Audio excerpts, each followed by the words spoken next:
Good morning, dear teachers, and I want to welcome you to this session that is about understanding and supporting of student mental health.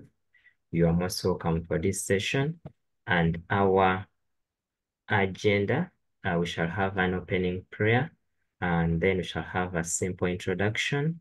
We shall invite in our facilitator to take us through the session. And then after her presentation, we shall have an opportunity to ask some questions, but also those people who may have any submission, we shall also request you that during that time, you can go on and make your submission. And then lastly, we shall have a closing prayer. So that is the brief that we are going to have. Allow me now to invite Mr. Byamukama to lead us in an opening prayer. Okay, let us pray. Our Father, we thank you for this day. We thank you that you've brought us together, and we pray for your guidance. Give us wisdom and knowledge. And as this topic is being handled, loving Father, let it be for the good of all the students, the teachers, and the nation at large. In Jesus' name we pray. Amen. Amen. Amen. Thank you so much. You are going to allow me to mute everyone such that people who are coming in, we may not have that poor background noise coming from them, but also those people who at times forget their microphones such that we cannot have that poor noise. In a special way, I want also to welcome our facilitator. You are most welcome. I want to welcome the officials from the Ministry of Education and Sports. You are most welcome. I want to welcome people who are coming in from Renew, people who are coming in from the Ministry of Health. You are most welcome. I want to welcome all the head teachers. Thank you so much for joining. But also I want to welcome all the teachers that are joining this session. You are really most welcome. Together with my friends and the organization, we thought about having this session run during this period when students are in holiday. But one of the major reasons why we thought about it is that many of the children we have at school go through a lot, and we as teachers, we may not be able to notice the changes that these students are going through. And most of the times we tend to take things for granted, yet those small things keep on piling. And before you get to know about it, it may be a bit late. So children we teach in school, we may look at them, but there is a lot that is going through their heads. There is a lot running, and inside them, they are really crying, but they do not have help because we as the teachers, we have not gotten time to talk to them. We may not know what they're experiencing because you may look at someone really very happy, but yet inside the person is really going through a lot. So that's why we thought about it, that maybe if we keep on sensitizing you about this, it can be a good start for us to know more about the mental health. So that's why we thought about it. And I am very sure that by the end of this session, you are going to be able to know the signs. You're going to be able to now to notice that this student is really going through something, and I need to come in as a parent at school to help them. Today, our facilitator of today is an education officer who has worked in schools for quite a long period of time. Is a school counselor who has worked with some schools, and she has worked with students and adults. She's a counseling psychologist who has dealt with things in mental and things in behavioral psychology. The same person has presented in various workshops. She has presented in various workshops across the country and across the world. And this person is none other than Mrs. Juliet Kavuma. join me to welcome Mrs. Juliet Kavuma as she takes us through the presentation. Mrs. Juliet, you are most welcome. Thank you, Mr. Kaziba. Thank you for that introduction. And thank you for everyone who is with us this morning. As Mr. Kaziba has introduced me, maybe I should add on that I'm really happy to be here to speak to people who I exactly understand where they are coming from. In terms of profession, I was a teacher and for so long, for over 20 years. So when I speak to teachers, I know exactly where all of us are coming from. So then I became a counseling psychologist. I have a master's from UCU in counseling psychology, and that is why I'm here. And I'm so happy that I'm speaking to teachers this morning. So Mr. Kaziba will be helping me to share the screen because I'm using my phone.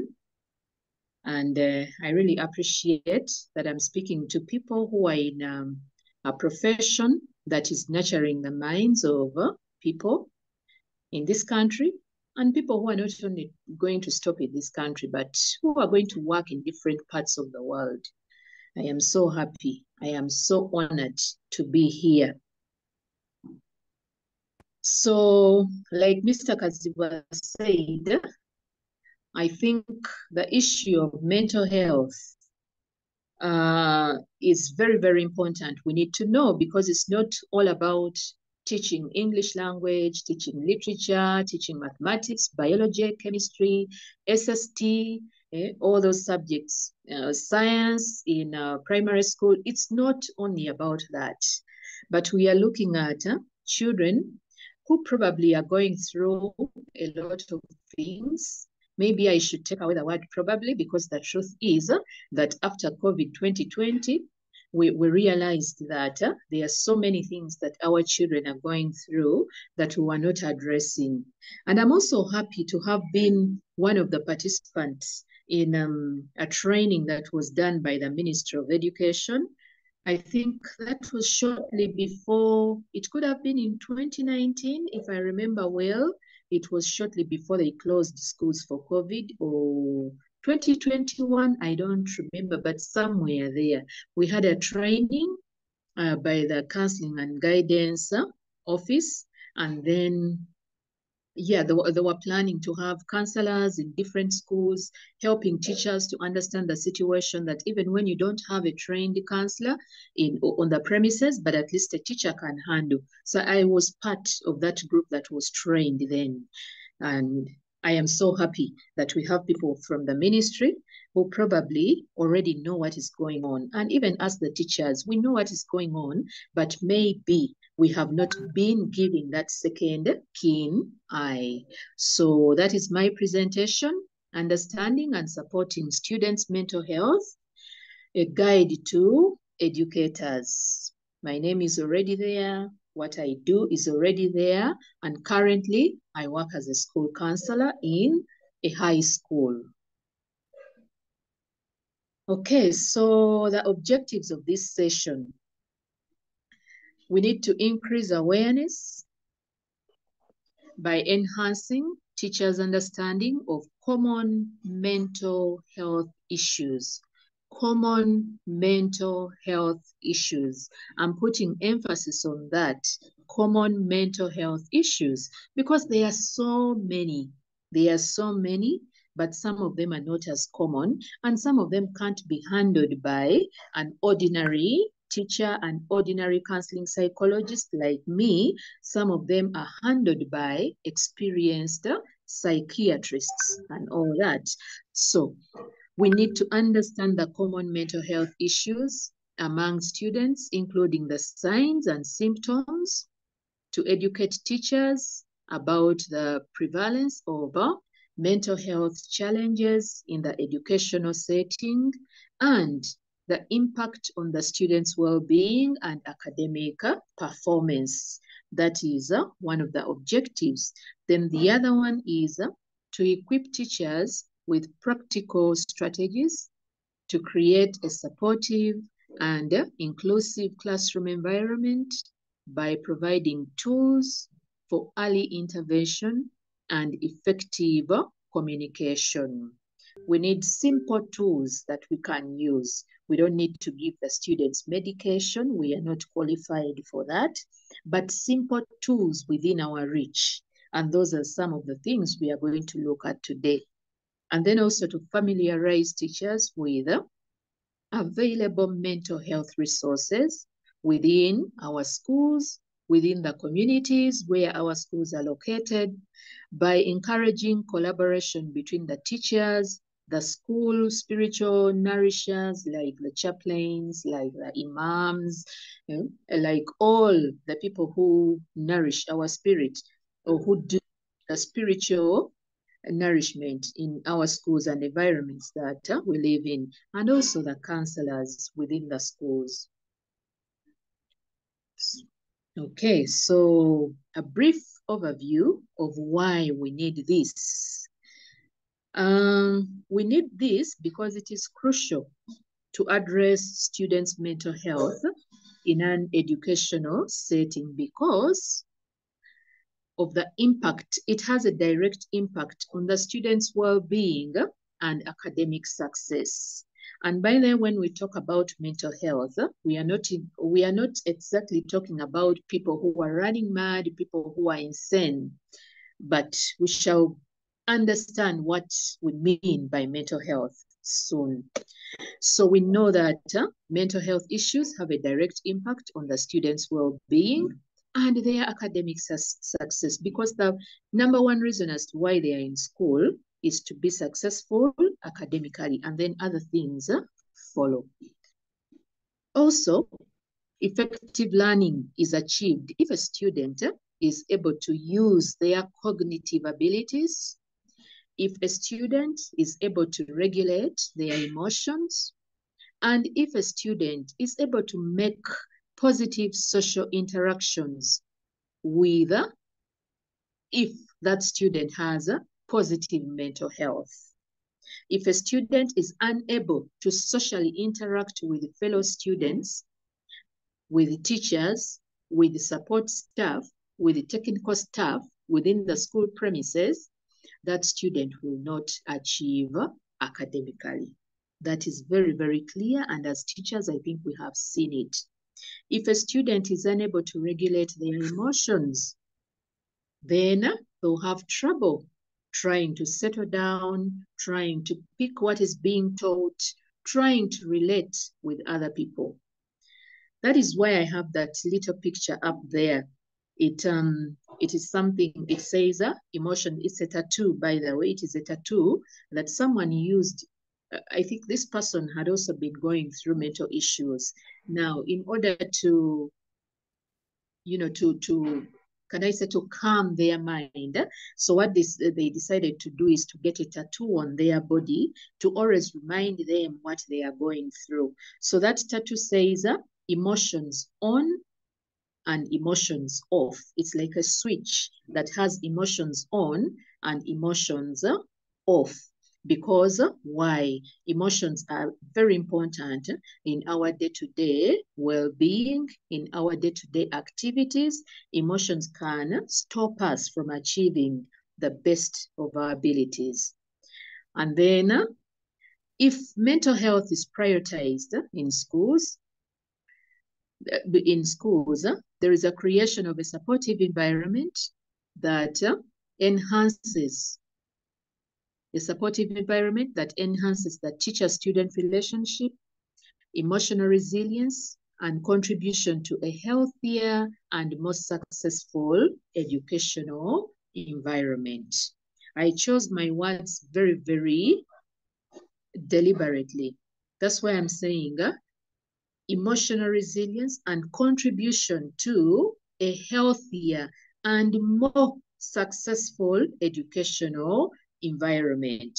That word more there, more successful educational environment, that if we do not look at mental health issues within our premises or within the schools that we work in, then we shall find that we are unable to help the students achieve their very best. Those who are well will definitely go through, but those who are struggling with mental health issues will not achieve the academic success that we all look forward to as teachers, as parents, as students, as everyone who works in a school. Thank you. Okay, so now we get to know. All the time we talk about mental health, mental health, mental health, but what is mental health? Mental health refers to a person's emotional, psychological, and social well-being. Emotional, psychological, and social well-being. Emotions are to do with the heart, to do with the soul, to do with the mind. Okay? Psychological, something to do with the brain. And then social well-being, something to do with the environment. So, well-being, definitely how a person is going through life. Are they well? Are they sick? Are they suffering? Are they struggling? So that is the definition of mental health. It also encompasses how an individual handles stress, maintains healthy relationships, maybe at work, as a student, as they learn productively, and make informed decisions. When you go back to look at the student, today I'm basically looking at the student. Our time will also be there to look at the teacher. But today, looking at a student, if a student is not well psychologically, they will not learn productively. You will spew all the mathematics you have. You will talk about all the biology that you have, but that student's mind will be far, far away. And if you teach, if you sit in class or if you stand in class to teach, you'll find there are those students that really you speak and speak. They are seated in class, but they are, let me call it daydreaming. They are far, far away. They are not there. So it is important. And then if one has a good state of mental health, then they are able to improve in the overall life satisfaction and the ability to cope with challenges. Life is full of challenges. None of us goes through life on a smooth road. No. There are challenges, there are ups and downs. Even for students, we shouldn't assume that because they are children, they are well, everything is okay. Because they have a parent and a guardian who is paying fees, someone who is buying Grab and all that, they have books and pens, everything is well. No, we shouldn't assume that. They also have their own challenges. And if they are teenagers who are going through emotional changes, who are going through, adolescence and all that, it is even worse for them because there are many challenges they have to deal with. So that is what we call mental health. Okay, so what are the common students' challenges that we have seen? If you look at my picture there, we might not be able to read the words, but if you look at that picture, you can see those zigzag lines that are getting off that head. It's simply, the image shows us that there are so many things that these children are thinking about, the students, okay? They are thinking about so many things. And besides growing up, besides becoming adolescents, a lot is happening to them. Family issues, environmental issues, making friendships, body changes, emotional regulation, emotional ups and downs, teacher-student relationships, and all that. Many, many things go through their minds. And if a person is unable to regulate or to handle those things, then they go through, they have challenges, and therefore, if those challenges are not handled in the best way possible, then we might find a student going through what we call mental health issues. Now, students have academic stress. We are ever on them. They have to pass. Remember, many subjects, some have 15 in senior 1, they have 10 in senior 4. Then we have the 4 subjects in primary school, but there are even others like literacy and etc. in primary school and all that. So you find the child has a lot. And each of us as teachers is demanding, that you have to pass, you have to pass, you have to pass, you have to pass, etc. The child also wants to succeed. So they have that pressure on them. The parent is also breathing down onto them. You have to pass. I spend a lot of money. I pay fees. I put you in a good school.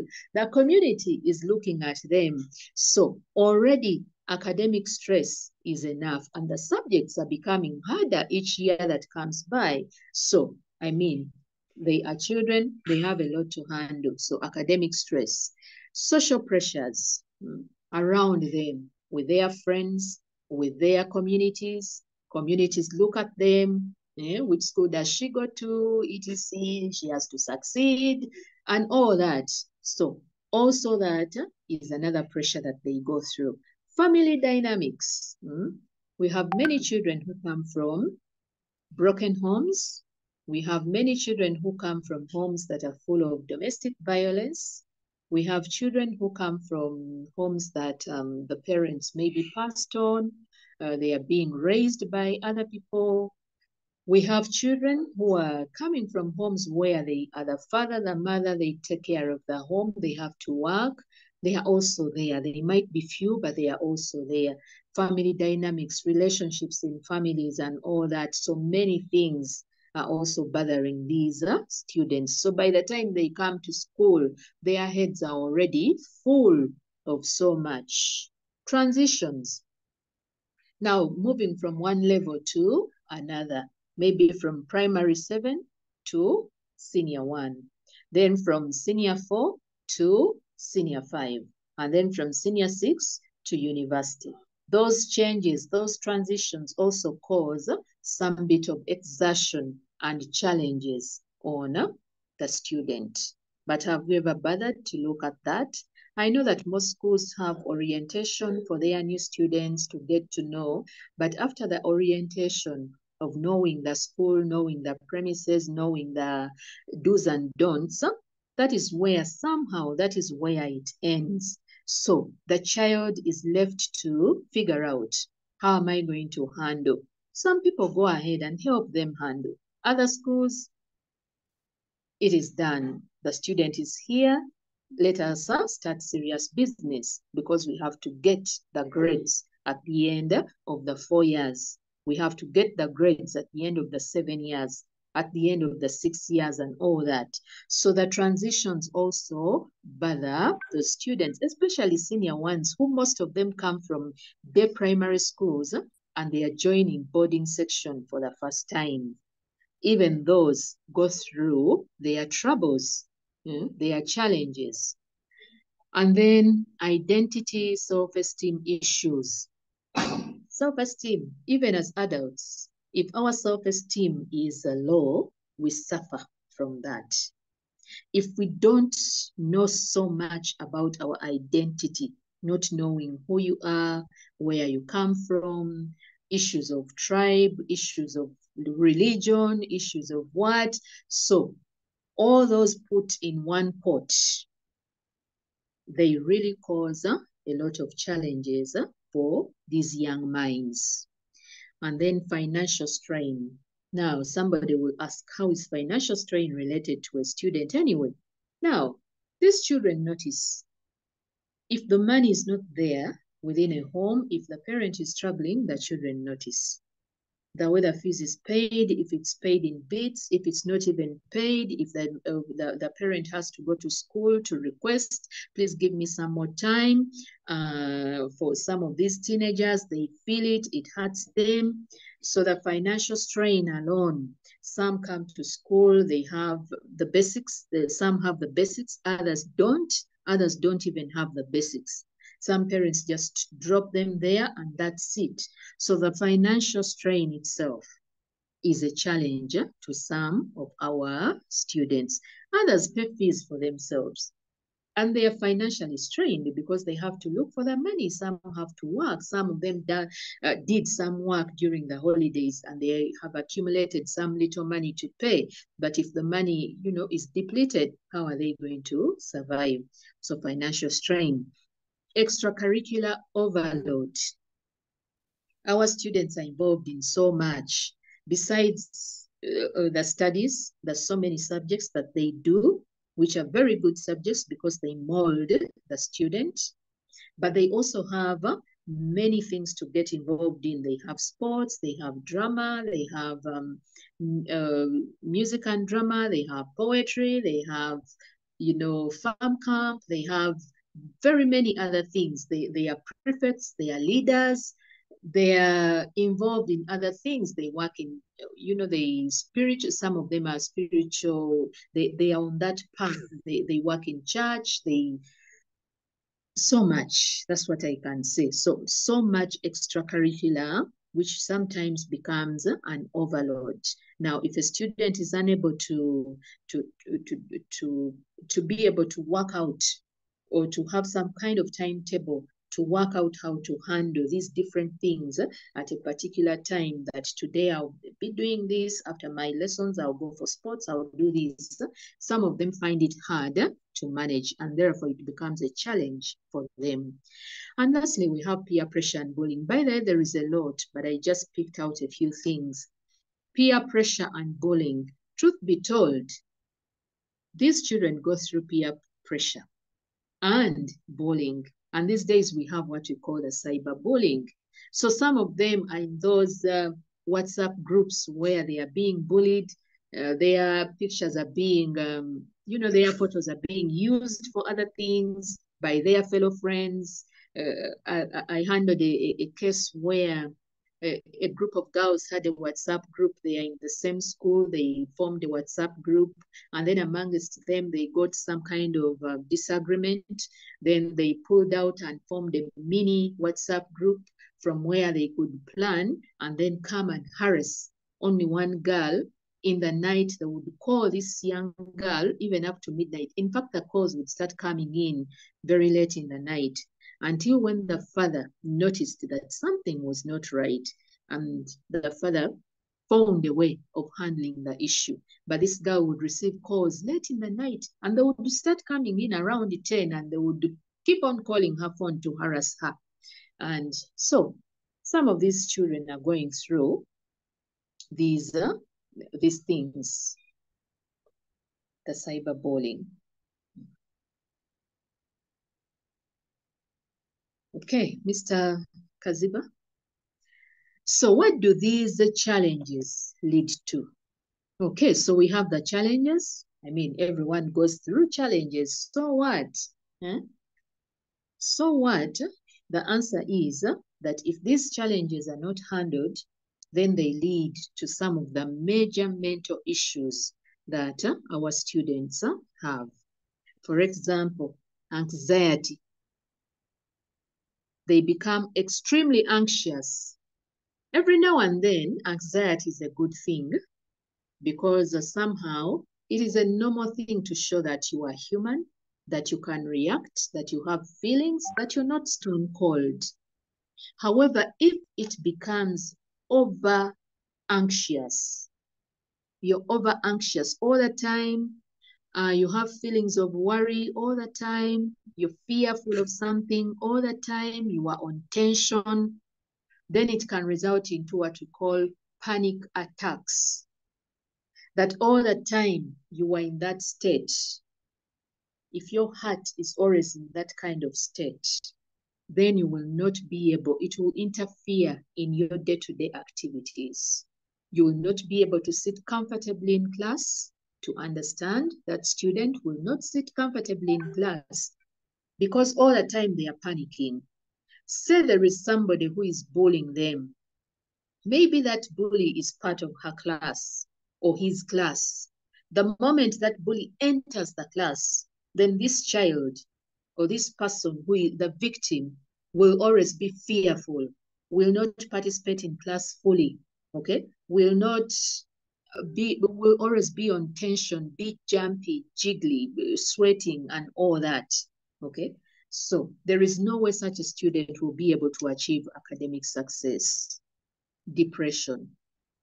Sometimes people used to say depression, those are diseases of the white people. Ndwadde z'abazungu, or if not, ndwadde z'abantu bakulu. Depression. But over time, we have seen children who are going through depression.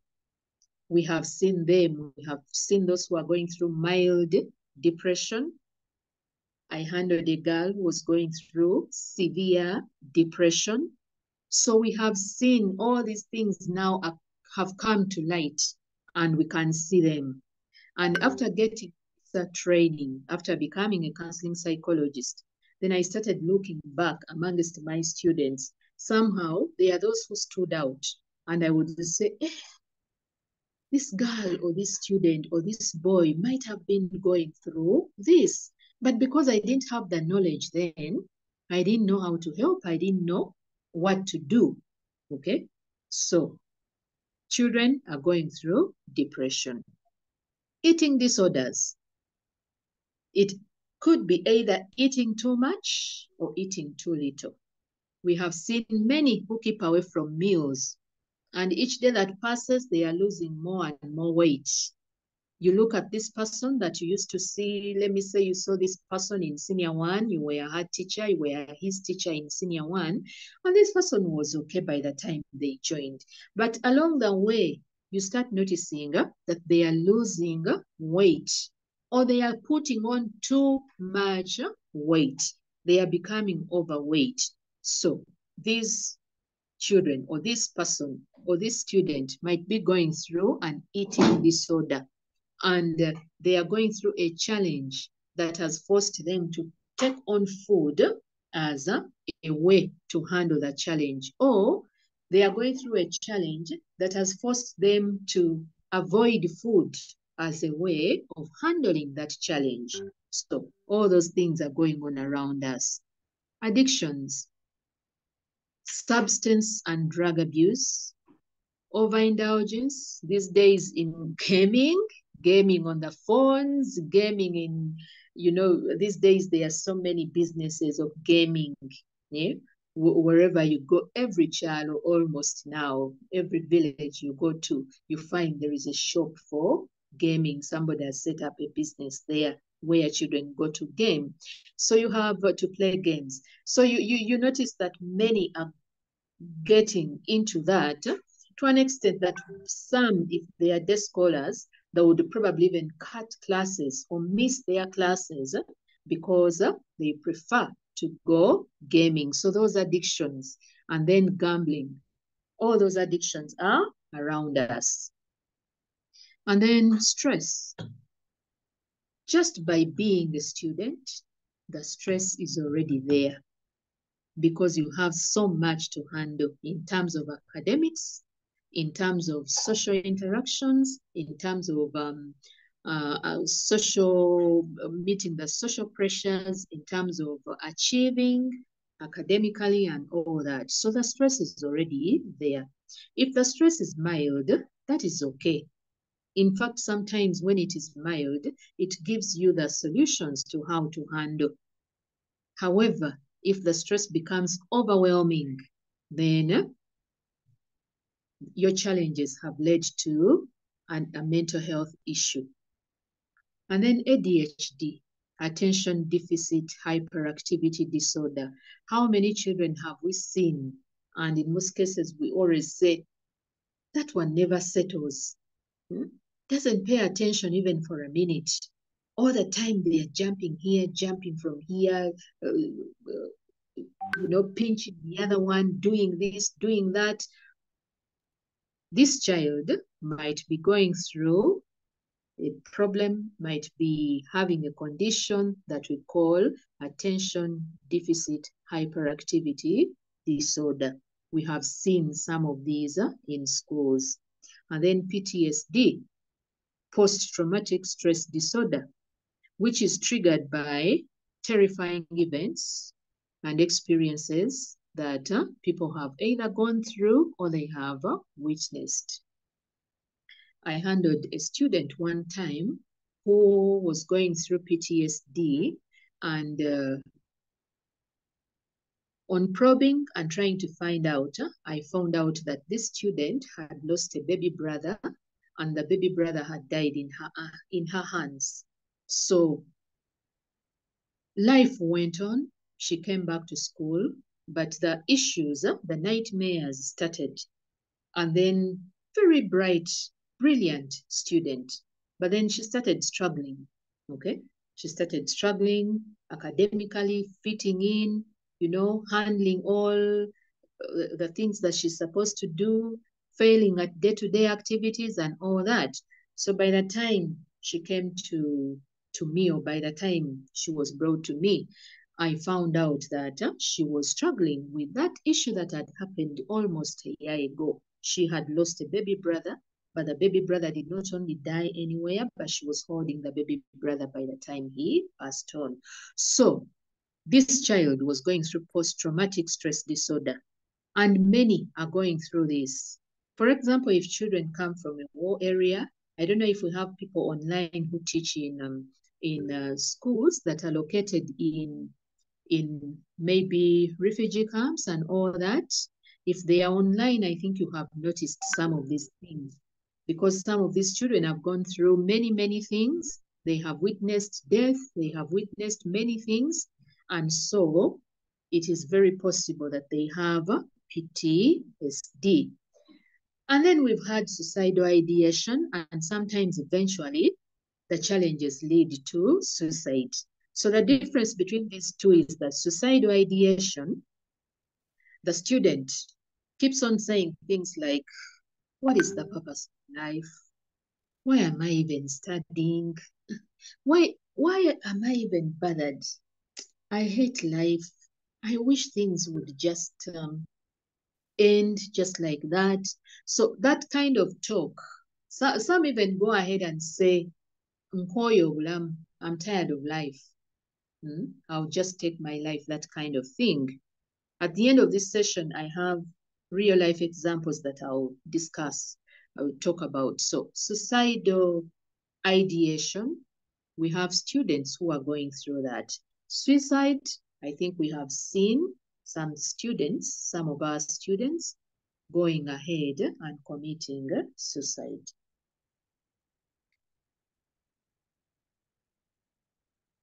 Okay.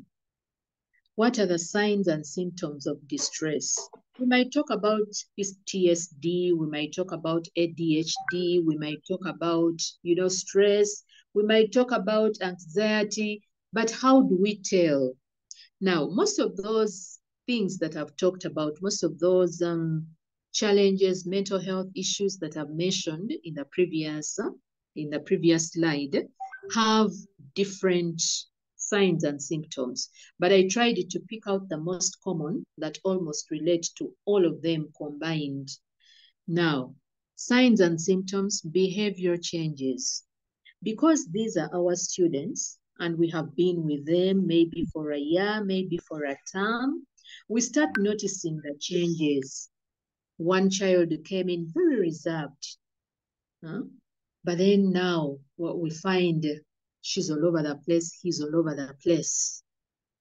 Then we have this one who was very bubbly, very friendly, very social, and all of a sudden they go silent.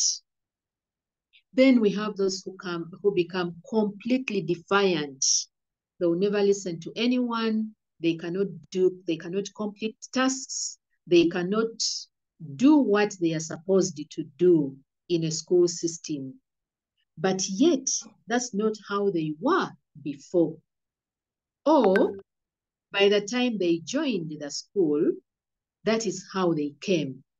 So they had an issue before that was never seen. Now, behavior changes. Pay attention to that. Then decreased academic performance. Someone was doing very well, And then all of a sudden their grades are going lower and lower and lower. There is an issue. It could be a sign of something that this person is going through. Social withdrawal, which also comes with lack of interest in things and lack of interest in people. They are not interested in relating. If we talk about children and the older ones, maybe like from P4, and then we have like teenagers, this age group, probably from around 10 to around 18. This age group likes socializing a lot. They like making friends a lot, okay? But then you find this other child who is never there. He's never part of the group. He never participates, doesn't play football, doesn't play netball, doesn't take part in any kind of entertainment, is ever in the corner, seated there doing their own thing. They find peace in being on their own. Forget being reserved, because the person who is reserved, in most cases, they have something that interests them, but this person has nothing. This student has nothing interesting to them. They are socially better when they are alone. Then try to find out. That is a sign and symptom of something. Mood swings or increased irritability. Something small makes that person go off. Today they are well, they are very quiet, very participative in class, very, social, very loving, lovely, bubbly, etc. Then the next minute they are off, completely off, okay? So those mood swings and increased irritability is something that we ought to pay attention to. Substance and drug abuse. There are some that in schools as teachers, we might know that this person is abusing substances. This person is misusing drugs. We might know. So if a child is going through that, some, it's not just peer pressure. For some, they are using it as a coping mechanism. It's because they are going through something behind there that they cannot talk about. And then they find peace in abusing drugs, which is completely wrong, because that is now a wrong coping mechanism. Difficulty concentrating. They never sit down to listen. They never pay attention in class. They cannot concentrate, cannot calculate mathematics numbers. They cannot sit in a class of 40 minutes. So they just cannot concentrate. Something is going on. Changes in sleep patterns. We might not know this, because we don't stay with them. We don't sleep in their houses or their dormitories. For those who are in boarding schools, we don't sleep in their homes and all that. But we might notice within the class setting, you might find that student who used not to sleep a lot, but now all the time they are ever sleeping. Or even, maybe the first time you teach that class, you notice this student is ever sleeping. What is going on? Okay, so the change in sleep patterns could be lack of sleep or excessive sleep. All those are signs and symptoms of something that a child is going through. And then if such issues are unresolved and they persist, then expressing feelings of hopelessness or sadness, self-harm, suicidal ideation, and eventually suicide can happen.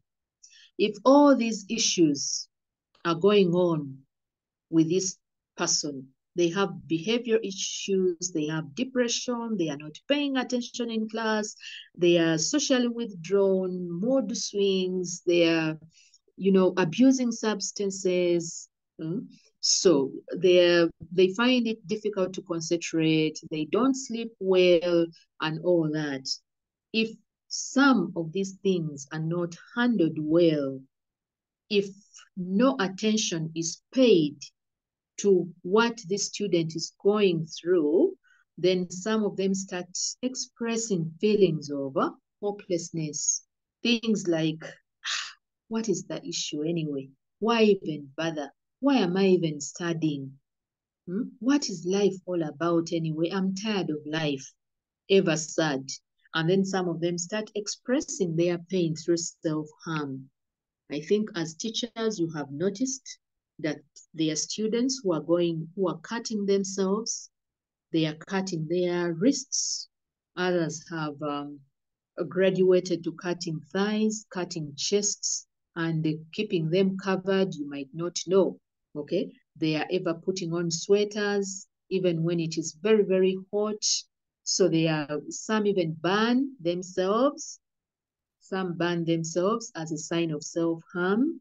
They get maybe a matchbox and try to, to burn somewhere that won't be seen. And all that. So the self-harm, it's because the child is crying out. And then after that, they graduate to suicidal ideation. They want to get rid of life. They want to go away from this world. And then finally, some commit suicide. In most cases, we might not pay attention, and therefore, suicide just hits us because we didn't know what was going on with this student. We saw them happy, we saw them bubbly, we saw them very active, but deep inside, something was not right. Thank you, Mr. Kaziba. Next slide. Okay. So all these things, why do we even have to talk about them? We have to talk about them because they have an impact on learning. We are teachers, and the reason as to why we have students in school, it's because we have to teach them, they have to learn, and at the end of the day, they have to be successful academically, and along the way, they pick other things that produce a holistic student or a holistic member of society when they grow up. So if we don't pay attention to the mental health issues that our students are going through, then we know that our students will not concentrate in class. Mental health issues affect concentration. And yet, as we teach, we need maximum concentration. We need people to be part of a group. The new lower secondary school curriculum demands that or requires that students should be participative, should be part of a group, should be there 100%. Okay, so if we don't pay attention to those issues, then concentration is affected, and at the end of the day, the student won't be paying attention. They impair cognitive abilities. When I talk about cognitive abilities, what do I mean? Attention, memory, logic, and reasoning, then processing. These are the things that drive the way we do things, especially around academic pressure.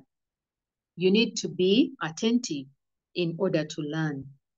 You need to have memory in order to remember what you have been taught. You need to use logic to work out things. You need to reason. And then you need to process what you are being taught. So if a student is going through mental health issues, they are on drugs, they are abusing substances, they are extremely anxious, they are stressed, okay? All those things, there is no way their cognitive abilities will be with them as they sit in that class. Persistent stress or anxiety may hinder completion of assignments, may hinder good academic performance, and also may hinder class participation. If a child is consistently stressed, is consistently anxious, is consistently panicky, and probably even getting panic attacks, that child will not be able to handle academic work.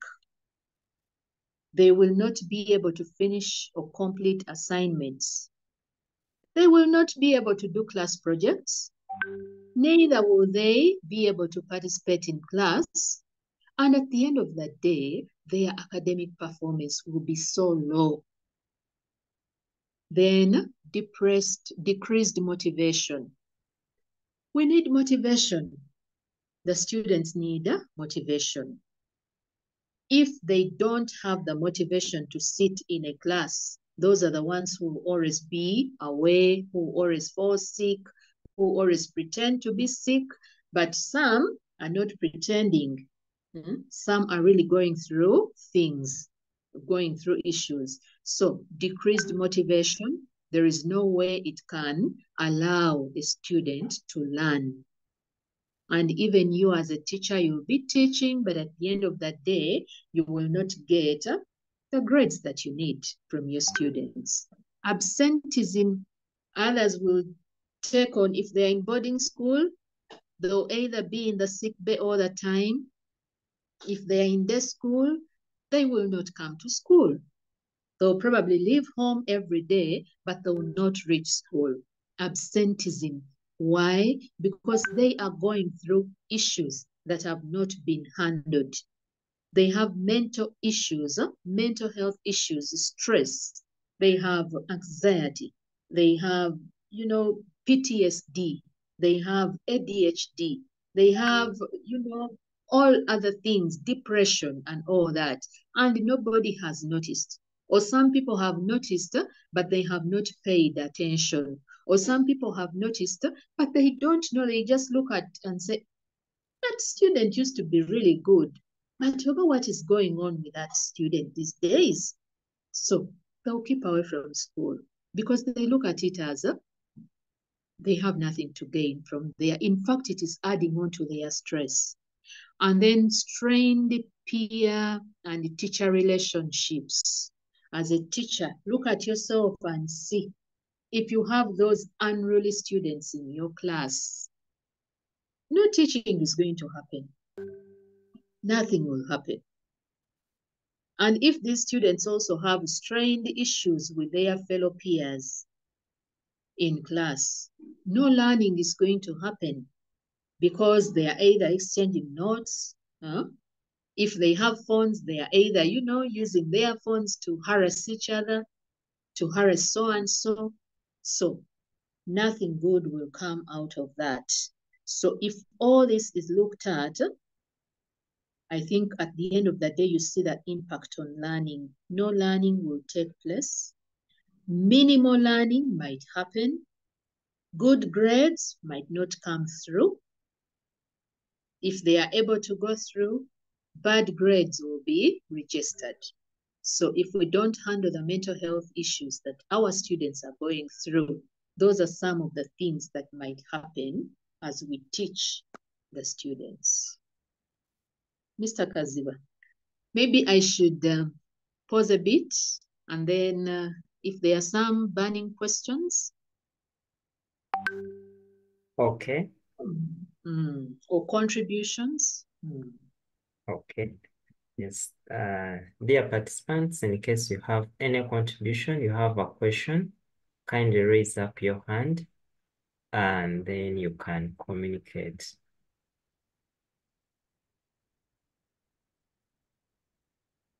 Okay. Yes. Mr. Byamukama. Thank you very much. I'm Juliet and Mr. Kaziwa. Now, my contribution is mainly on family issues, because there's a time I was working as a chaplain in a school, and a student intentionally broke a window pane. And when it was questioned why, he said that my dad has never visited me in school. So I did this so that at least my dad can find time to be called at school and also visits me. Now, another scenario was of a child also was not performing at school and was saying that dad loves his car more than us, the family. Whenever he wakes up in the morning, the first question is my car washed? When he has actually not greeted us at all. And of recent, I also observed a student who was falling into depression, and mainly the issue was separation of the dad and the mom.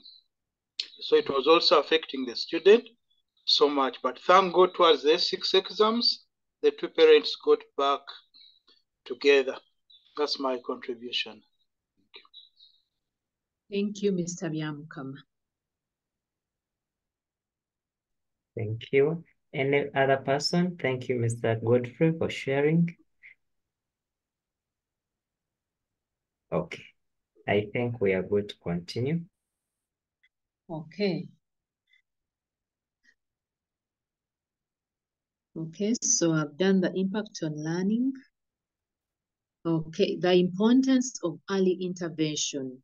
Okay, so as teachers, when we have our students and we notice that something is not right, we notice the behavior changes, we notice the extreme aggressiveness, we notice there's so many things that are going on with our student, or we notice that the student has gone completely quiet, social withdrawal, not interested. We notice that the student is saying things like, what is the purpose of living? Then when we come through and create an early intervention, this is what happens. Early intervention prevents the problem from escalating. Everything begins with a baby step, and then it keeps on building until when it can no longer hold and then explodes. So, but if we come in to find out what is going on with a student, it might even be a simple question of, hi, how are you? How are you doing? How is home? etc. You'll find that this student might be able to, that will be like a line to allow them to open up, and you'll prevent a problem from escalating. And then if issues are addressed early, the student copes better. Instead of one running to eating in order to soothe what is paining them or what is burning them, they'll find that they have someone to talk to. They have a teacher they trust that they can talk to. They have a peer that can help them out. They have a nurse, a support staff, or somebody within the premises that they can talk to. Then that child will find better coping mechanisms instead of drugs, instead of substances, instead of eating disorders. And then it also improves overall well-being. So if we come in early, if we have noticed an issue that is going on, and we come in early and we help this student to handle, then they will be well. Their overall well-being will be okay. It definitely improves academic performance. A student with a lot of baggage, a student with heavy baggage that you cannot even see, but they have it in their mind, their soul, their hearts, they are carrying it around, cannot study well, cannot give you the grades that you need. Instead, will be distressed all the time, and they cannot concentrate. However, if something is done early enough, there will definitely be improvement in academic performance. Because some of these students are extremely bright and we have seen them, then along the way we start asking, what happened to this student? He used to be really good. What happened? Huh? Or what happened to this one? She's ever quiet and all that. If we come in to try and find out, maybe we might be able to help. And then improving the social relationships. Man is a social animal. Our students need relationships with their peers. They need relationships with their teachers. They need relationships within the community, relationships within their homes, siblings, parents, etc. If those relationships are broken down, if they are strained, if they are brittle, then the child will have a baggage in their heart. Like, for example, Mr. Byamukama has just pointed out this child who simply broke a window because the father is not paying attention to the child, he's not visiting. So if that is the kind of relationship, the child is moving around, the student is moving around with that kind of baggage, then there is no way they can concentrate. All the time they are thinking, my father this, my father that, my mom this, my guardian that. So it improves social relationships if issues are handled well. And then building, it builds resilience. Challenges are part and parcel of life, like I said before. Even if they are children, they are also prone to challenges. But how you handle those challenges is what we call, if you handle them and you go through well, that is what we call resilience. If you're able to go through. Some of our students lost parents, especially during COVID. Their parents passed on, okay? They have struggles, but some are still going strong. They have been able to handle.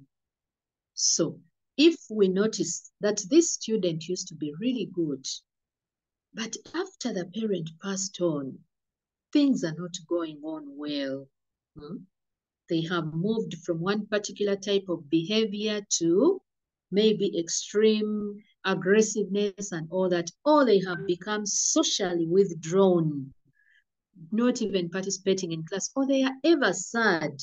Then that child is trying to push on, but they are bothered.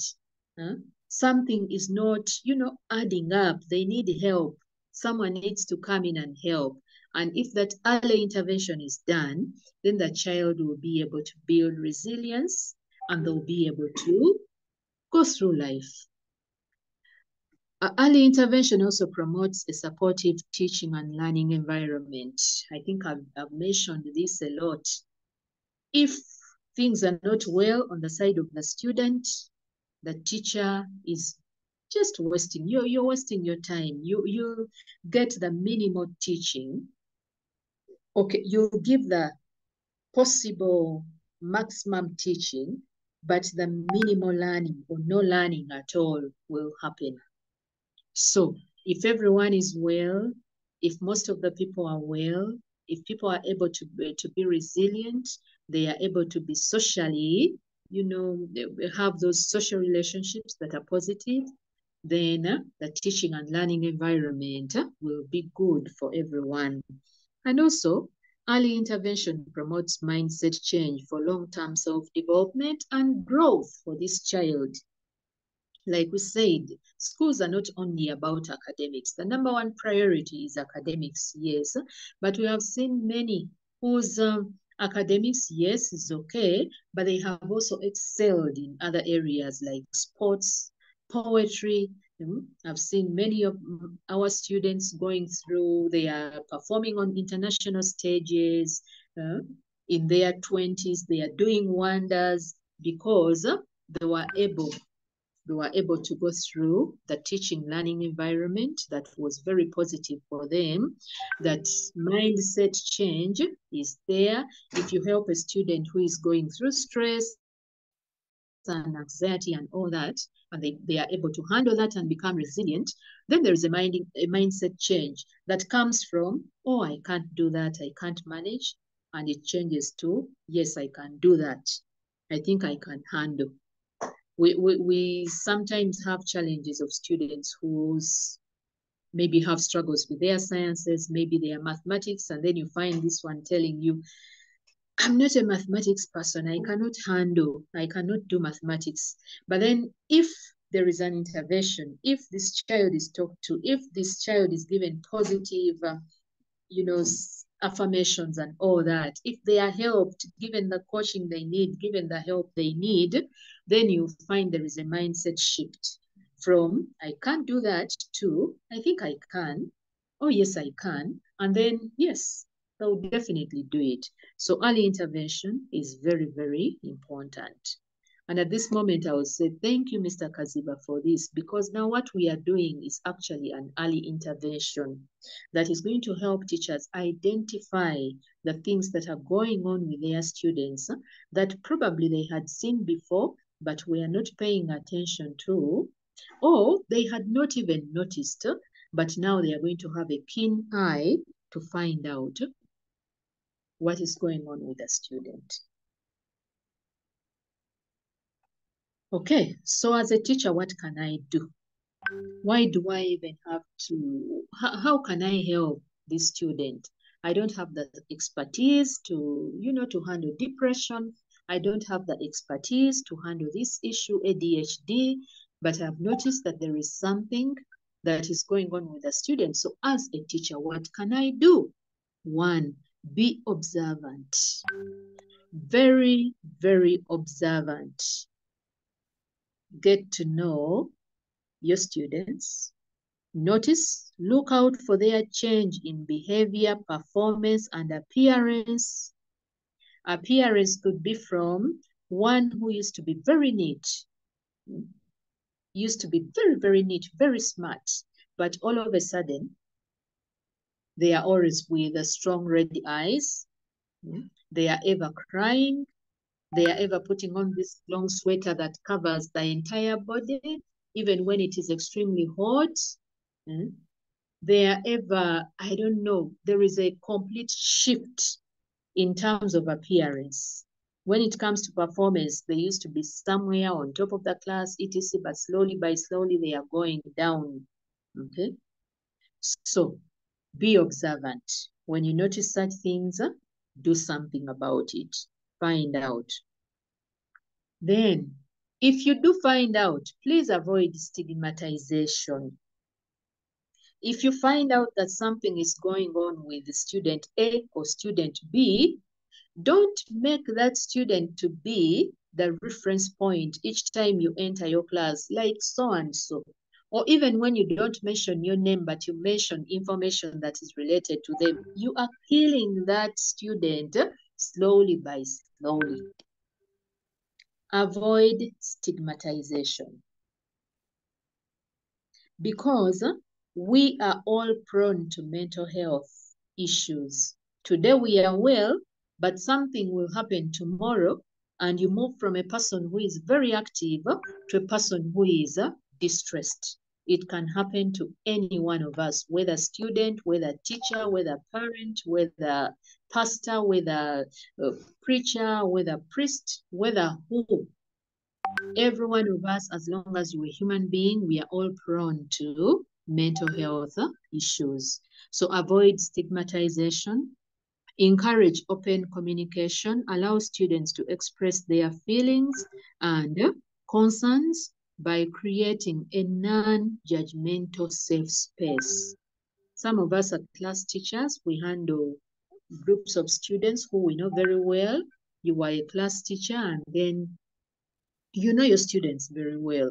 So some of us here are administrators. If you are an administrator and you have access to maybe the timetable and you can create some time, even if it is 20 minutes, that should be given to the students and their class teacher to air out their grievances, to air out their problems, to air out their issues. I once worked in a school where every Friday, the last Friday, no, I think every fortnight, those middle Fridays, the second Friday and the last Friday, afternoon from around 4:40 to 5:30, that in that boarding school, that time was called a time for families, where students would meet their teachers. A certain group of students is attached to a group of a teacher, a particular teacher or two, and they would meet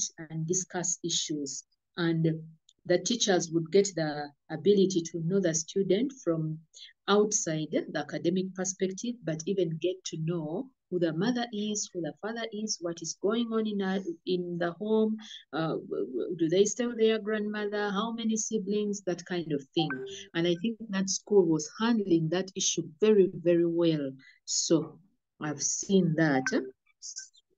And it encourages open communication. A student will be able to open up because now they know they have somebody who is able to listen. Educate yourself about common mental health issues and also signs and symptoms, and also get to know the available resources for support. So right now we are educating ourselves about mental issues. When you look back after this session, you'll start looking around and say, oh, this student, this, so you start looking around and you notice. When the term begins, you'll be looking at your students and you'll notice that this is something I have ignored, or this is something that I probably noticed that it is not right. So we are educating ourselves about these mental health issues, their signs and symptoms, and also let's get to know the available resources for support. What do I mean by this? For example, there are resources within schools. There are people that can speak. Mr. Biamkama said he was a chaplain. Chaplains can help us very, very well. Spiritual nourishers within the schools we teach can help us. If a school has a school counselor, that is very good. If there is no school counselor, sometimes there is a doctor or a nurse or etc. There are some people who can help the students handle. So that is the available support. And then educate, be flexible in terms of assignments, deadlines when necessary. Now, teachers, this is for us, really. There are some that usually say, I want my assignment Friday morning, Thursday morning, it has to be in. If it's not in, you are dead meat. My dear teachers, we need to be flexible. We need to be flexible in terms of assignments, in terms of deadline, when necessary. Because you can tell if a student is just being tricky. You can also tell if a student really has a challenge. You can see that. So if that student is being tricky, then you stick on and get that assignment at the time when you need it. But if a child comes to you and mentions they are going through some bit of challenge and they are not using that as an excuse all the time, okay, then please be a little bit flexible, be a little bit understanding where necessary. Then promote peer support. Some of them cannot speak to you as a teacher, they cannot speak to the counselor, they fear, and all that. Some of them think that the information they give the counselor will be used against them in terms of disciplinary. That's not the issue, by the way. It's not the issue at all. But they can speak to their peers. So some schools have gone ahead and they have peer, like in a class, there is that one person or two people that can, who is a go-to person, that if I have an issue, I can approach so and so, and this person can help me out or can lead me to the right resource. So they can get peer support. Encourage it in your classroom. And then incorporate well-being into the system. I know for sure that the Ministry of Health has even a section of life skills under the guidance and counseling, where they expect that a school should at least provide a 40 minutes period for life skills. But how many administrators who are here, how many of us are doing that for our schools? Life skills, very important, because in life skills, the students get to air out their emotions, talk about emotions, learn skills, learn things that are to do with them. They look at self-esteem issues, they look at self-knowledge, who am I? They get to know each other, self-assessment, self-growth, and all that. So if that period of life skills is not provided, then it will be hard. But if you incorporate this lesson, even if it is once a week or maybe it comes once a month, let it be there to help these students. And then be in touch with the school mental health professionals to provide assistance. You notice something that is not right. If you know you can't handle, please don't cover up for the student because you think, oh, they will expel her from school, or everybody will get to know her business, or etc. Please don't cover up. Help the student seek the right kind of assistance that they need from the professionals within the school, and then collaborate with the parents. It is something very important. Sometimes we get to know issues about our students and we don't want to tell their parents because the child has said If you tell my mom, she's going to kill me. If you tell this, etc. But sometimes you might not even have to give the details of what is going on, but the parent has to know that something is not going on well with the child. Let them discover what is going on without you exactly giving them the details, but at least mentioning to open the eyes of this parent, because some of these parents are never available. We are so busy sometimes that we forget that the children are always at school, and when they come in holidays, 3 weeks, 2 months, we are so busy, we are not able to know who our students are or who our children are. So as a parent, a teacher who is ever with these students, there are many things that you get to find out. So collaborate with the parent to see how best you can help the student. So those are some of the simple things that you can do. Mr. Kaziva? Okay. Simple ways to connect with your students. Simple ways. How can you as a teacher help your students to allow them be able to open up, because some cannot open up, cannot tell you what is going on. One of the ways is showing genuine interest, knowing the student by name. I mean, it gives that student immense pleasure if you know them by name. Trying to know what interests them, knowing their weaknesses, appreciating their achievements, asking about their health. How are you doing these days? You're losing a lot of weight. Is there something that is happening? Sometimes when you talk about they are putting on a lot of weight, some of them are very cagey, especially girls, teenagers, but you can find a way of bringing it up, and you never know what the student has to say about it.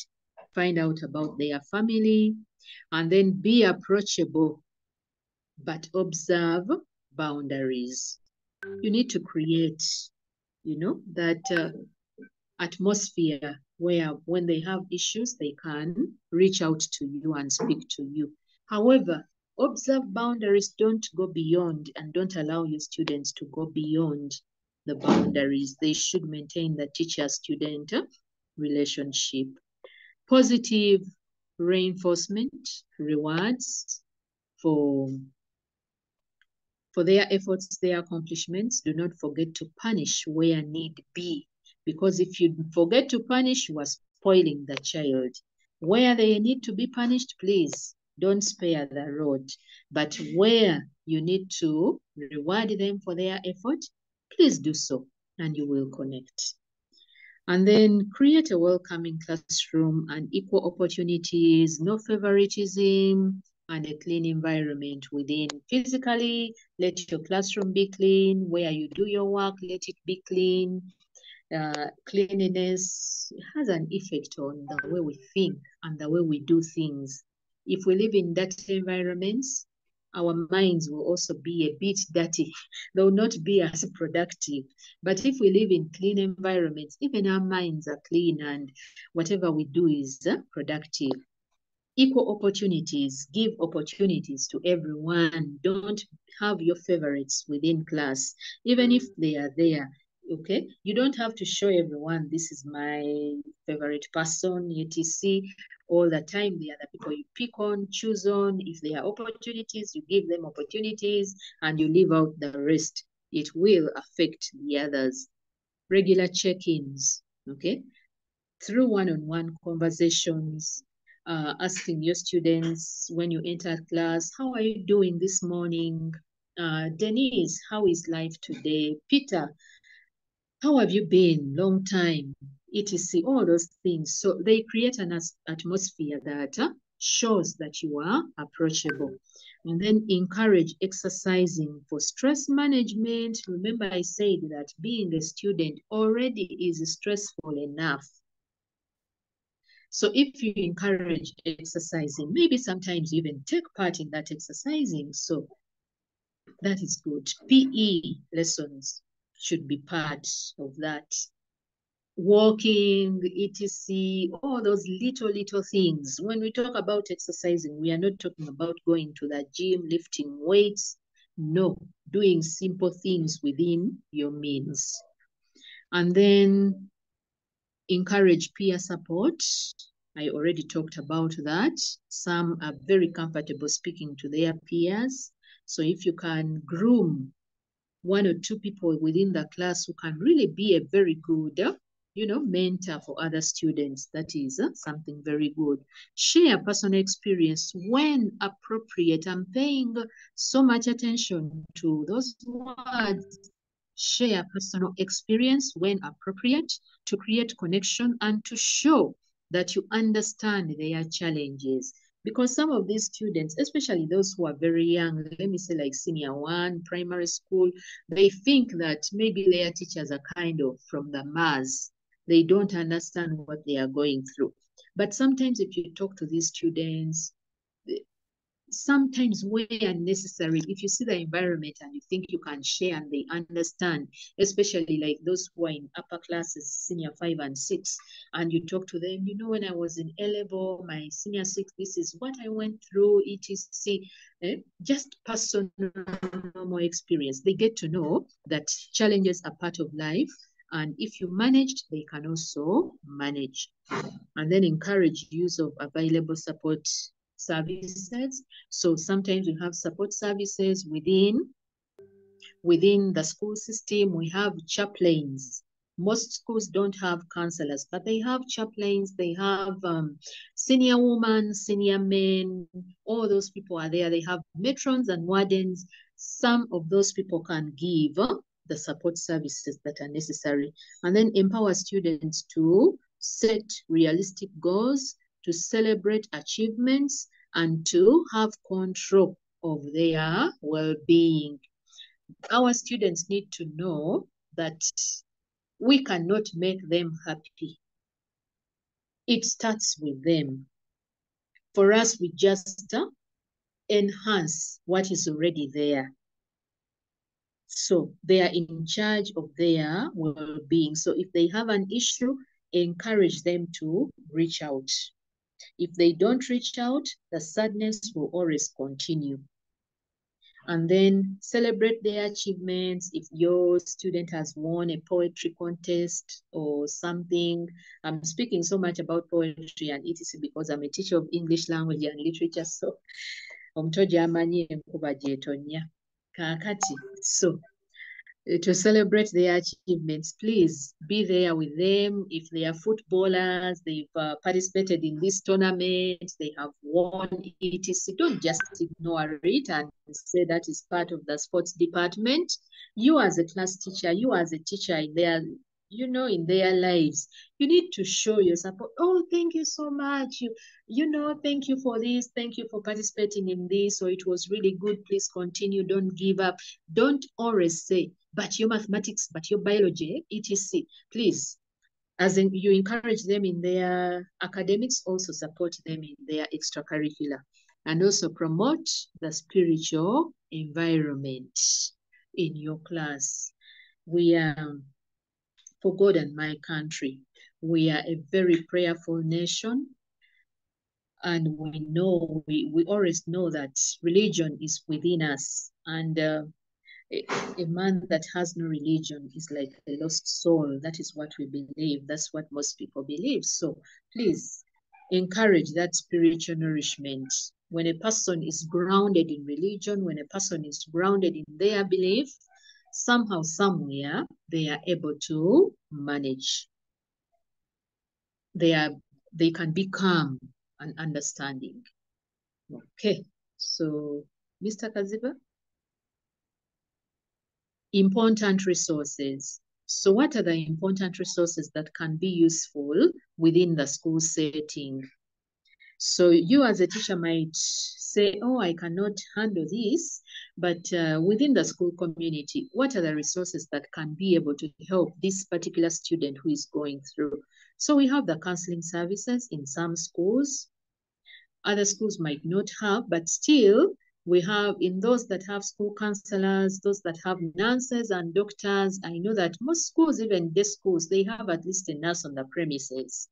Some even have a visiting doctor on the premises. There is someone. If those are not there, there is a spiritual nourisher, like a chaplain, a reverend, a priest, a pastor, a sheikh, imam, etc. So those services might be available. And then a senior woman and a senior man. Those people can also be empowered to do something to help the students. And you as a teacher can encourage your students to see these people for help. Matrons and wardens, they also offer the help that is necessary. Teacher families. Remember I talked about that school where students were attached. Maybe a group of 10 or a group of 20 would be attached to a particular teacher or a set of 2 teachers, and then they meet every fortnight to see what are the challenges, what is going on, etc, etc. So teacher families, and then external referrals. Now, for extreme cases where you really see this child here needs an external referral, extreme cases where the child is truly disturbed.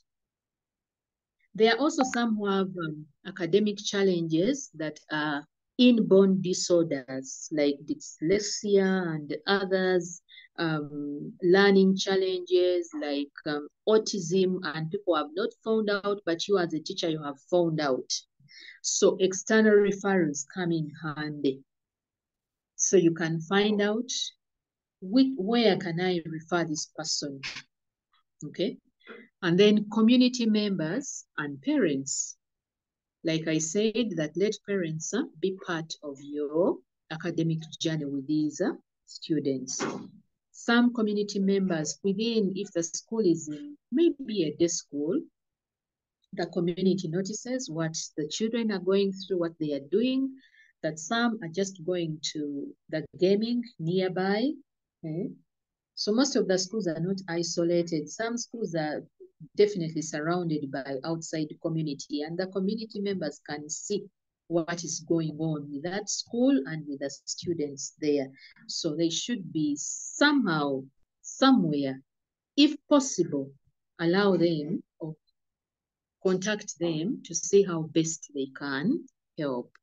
So those are the important resources that are within us, but sometimes we overlook them and we don't pay attention to them. Next. Okay. So here comes the real life examples. Now this, when schools opened in 2022, after the COVID episodes of 2020 and 2021, many issues, mental issues came up, they came to light. These are some of the issues that I saw, but I know that they were seen worldwide. They were everywhere. Things like anxiety and social anxiety. We all know, we already know what these mean. Anxiety, a person is so worried all the time, they are on tension, they are apprehensive.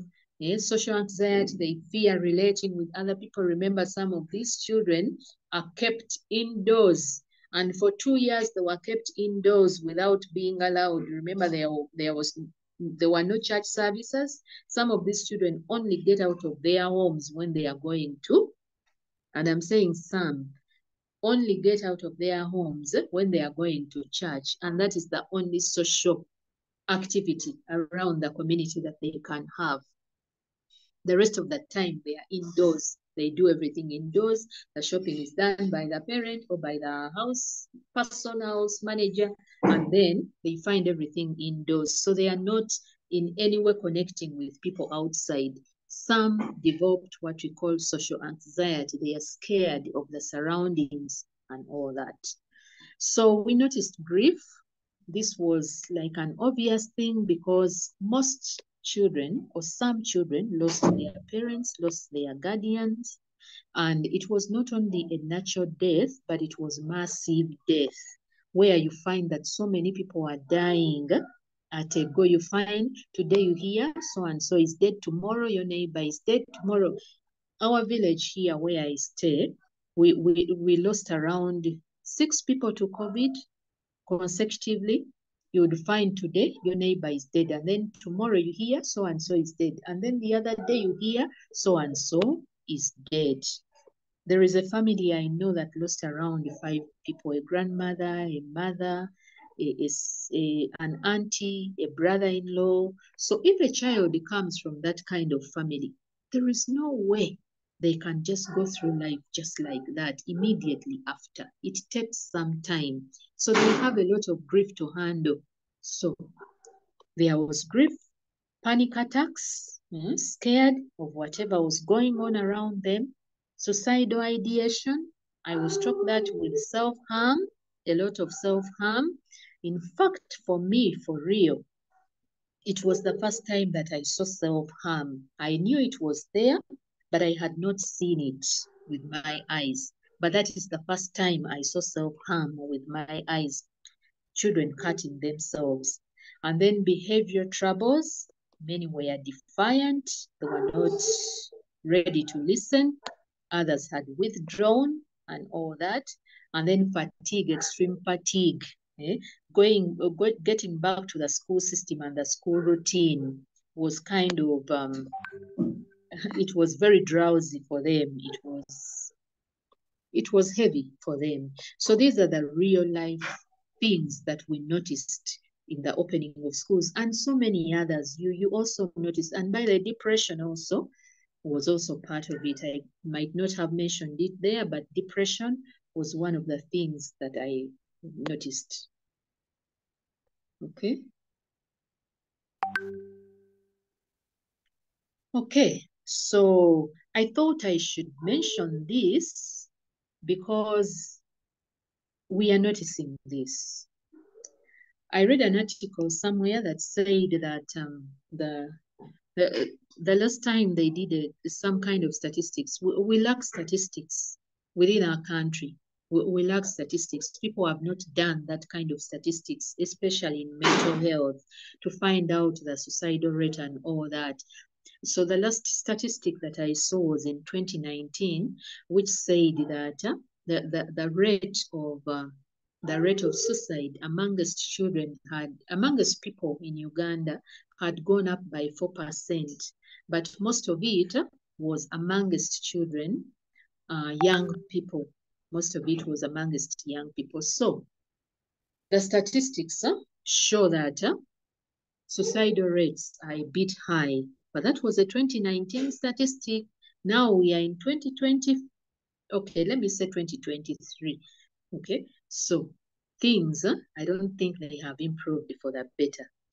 There is a 2020 study which ranked Uganda among the top 6 countries in Africa with the highest depressive disorders amongst 13 to 19-year-olds. These are our students. We hold number 6. I don't know, we are among the top 6 countries that have depressive disorders, that have issues that are going on with children in the years of 13 to 19. We are there. So this should be worrying. It should be worrying. However, as teachers, we now have the knowledge to try and mitigate issues before they become worse.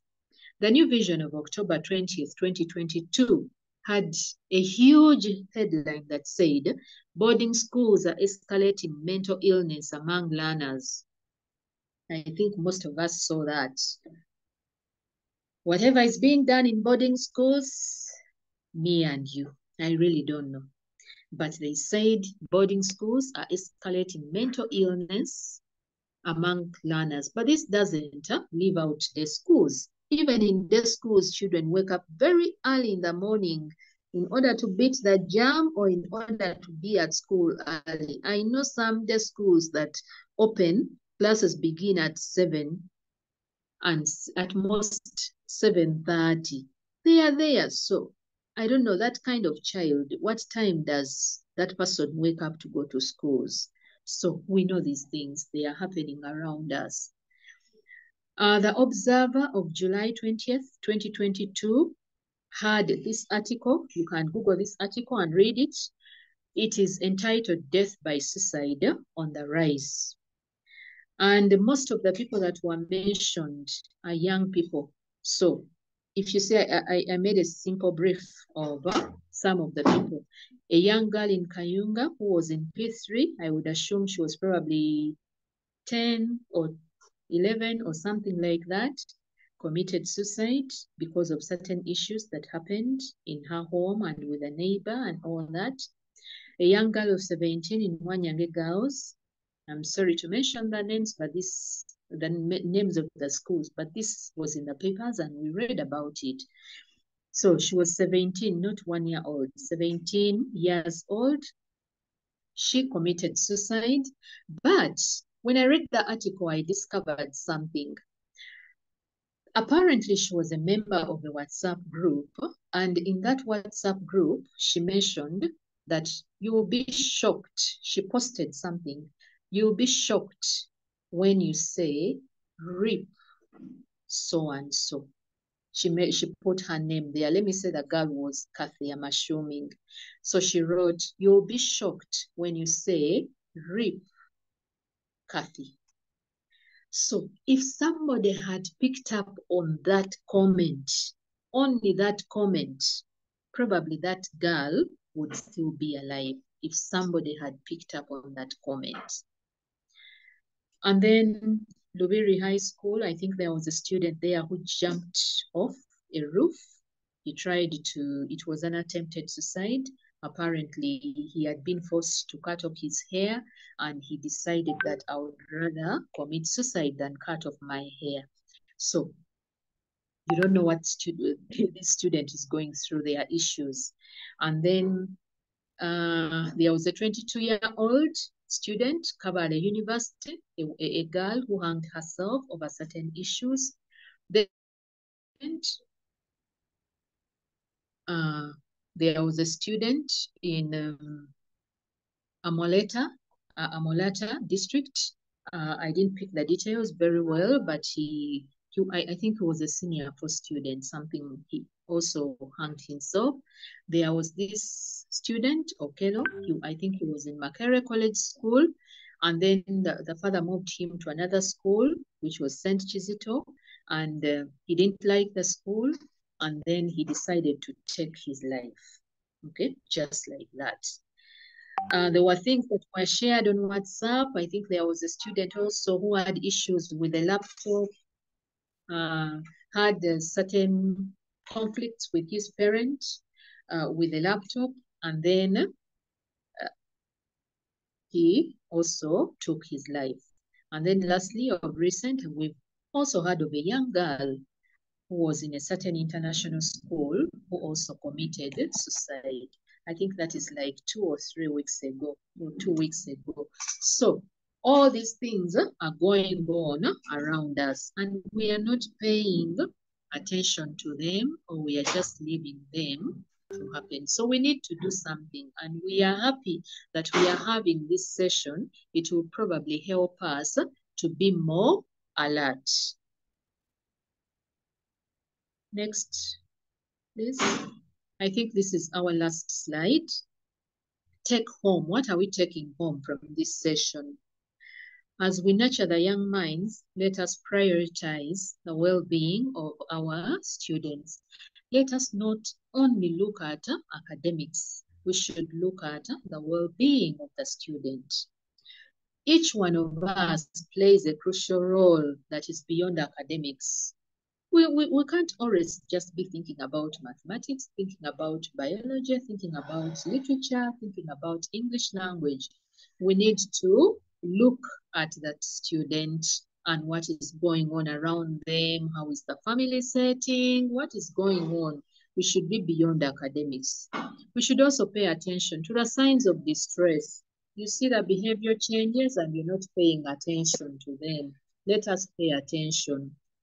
And then let us offer a listening ear, be open, allow us, our students to find us approachable in order to talk to us when need arises. We should foster a positive classroom culture that allows the student to grow, to express themselves, to be nourished spiritually, and to go through the business of studying and learning in a very productive manner. We should be kind and understanding without spoiling. Be kind and understanding without spoiling. Where punishment is needed, please do. Where reward is needed, please do. We should maintain boundaries. These are our students. Even when we need to help, there are certain levels where we cannot go beyond. Let us try to help while maintaining our boundaries. And then every student should be seen, should be heard, should be valued. That is an inclusive classroom, an inclusive school environment. All in all, let us look forward to a better academic outcome if all is well with the student and the teacher. So, like I said, that if the student is well, the teacher is well, the teaching and learning is taking place, the academic outcome will definitely improve for the better. Mr. Kaziva?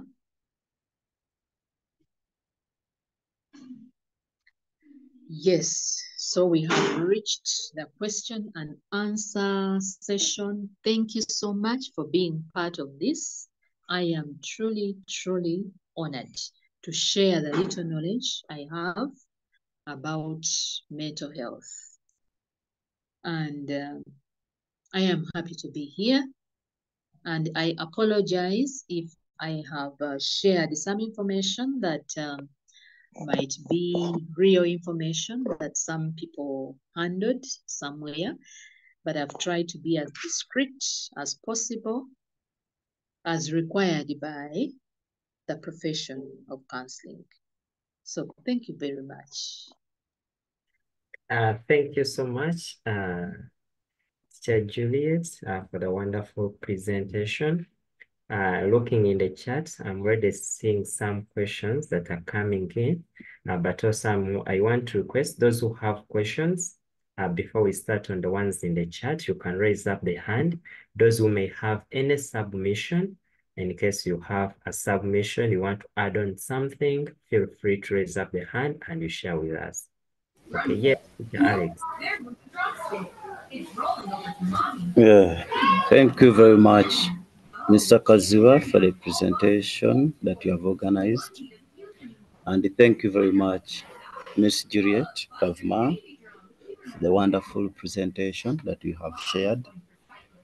My name is Wera Alex. I teach at Taibe International School. I just have a few issues that I want to elaborate about what Juliet has talked about.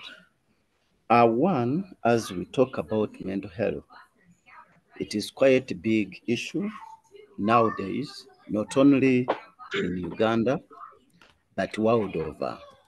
So there are 3 points I want to just highlight. One, as teachers, it is our mandate and it is within our means to love the children. If you want to be someone who will handle such issues, love the children. If you have the love for the children, then you'll be able to dig deeper and delve deeper into the child's health and also life.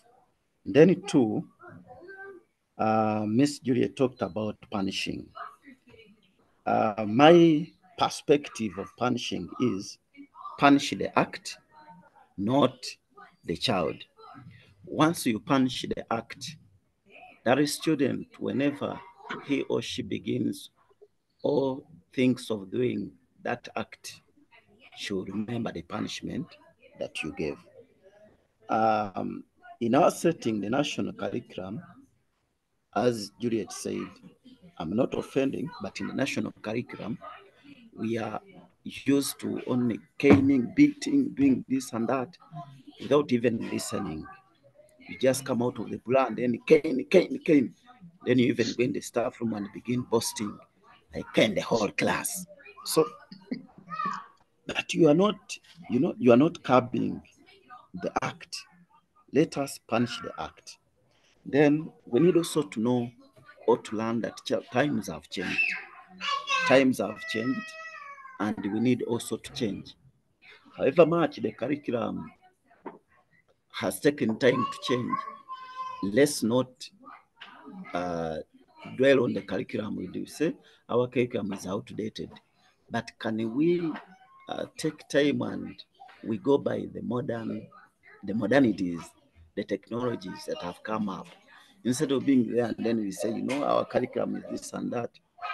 Let us move by what is going on. Otherwise, you go in class when the student knows more than you, and instead you get annoyed. You get it? Instead of teaching, you get annoyed. From there, as Juliet said, this mental health is not only for children, but for each and every one. That's why we are seeing many families are breaking up. Families of rich people, they are breaking up. Families of even poor people are breaking up because of mental health, depression. People have died, but it is because we have failed to embrace some of these things. We have failed to learn that times have changed. Let us go by the technologies that are there. Let's not be left behind as teachers. Thank you very much, Ms. Juliet and Kasma. You're welcome, and thank you so much, Teacher Alex. Okay. Thank you so much, Teacher Alex. Yes, Mrs. Stella. Yes, thank you so much, Juliet Kavuma, a former teacher to my daughter. Thank you so much, Stephen. And I would like to thank Juliet for this wonderful presentation. It is a very good eye-opener for us as teachers and anyone who interacts in the education setup. My comment, my concern, I work with the Directorate of Education Standards, so we visit a lot of your schools for inspection. And one of the concerns out there is the issue of non-participation in co-curricular activities, especially games, sports, drama, as a means of letting off stress. Most schools concentrate on the academics and leave out this very important aspect of the child's life. So when we are talking about holistic education, we can't talk about it without addressing all the other issues that accompany academics. But that is something that is very lacking in many of our schools. We see it on the timetable, but it is in actual practice, it's not there. So I'm just urging us members, let us try to see that the children have means of releasing stress.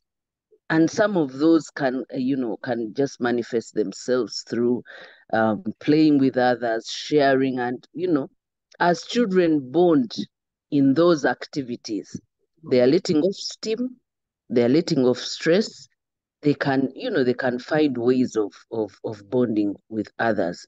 So that is an observation that I've made. So I'm just urging teachers, administrators who are here to please help us. Please be practical on some of those issues. Thank you very much. Thank you so much, Mrs. Stella, for that submission. We have Teacher Nasil.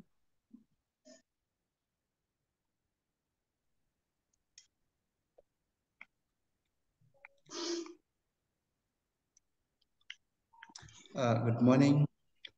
Yes, good morning. I'm actually very grateful for this presentation that I've just got. Issues to do with the mental health is actually a cross-cutting issue. I am a primary teacher in Yumbe district. In primary sector, actually in teaching and learning generally, you realize that for you to perfectly deliver, you just need to understand this child or this learner into details. Just like Madam had rightly put it, that you need to give this child a listening ear. You just need to create an environment where this learner can easily be heard, can easily be listened to. If only this can be done, then we can achieve success in education sector. But otherwise, I just want to thank Madam very much for the presentation. Thank you. Thank you so much, Teacher Nasir. Okay, Teacher Juliet, I don't know whether you have been able to see some of the questions in the chat. Not really. Okay, let me. Because I'm using the phone, I feared to move off the to go into the chat. Okay, let me start reading some that I saw. Okay, let me make a small comment. Okay. I really appreciate the submissions that have come through. Punish the act, very important. Times have changed. Yes, we need to change the way things are going. We definitely have to look at the holistic child, know the child, give a listening ear, very important. Madam Stella mentioned something about co-curricular activities. Banange, what we are doing in schools, because now we have to finish syllabus. You find that we are teaching the children from morning prep, which is around 5:30 or 6 in some schools, up to evening prep, which runs up to around 10 in some schools. And all that time, even after class when they are supposed to go for sports, we are busy teaching. And there is no route for the children to participate in co-curricular activities like sports in order to release the stress. Somewhere I said one of the means to handle these mental health issues is to get involved in in exercises for stress management.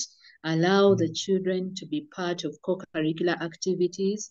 One time I was invited at my son's school with other parents because of performance that was not really so good. And along the way, I mentioned that when do we ever, because anyway, they told us to write on papers and submit papers on issues that we have.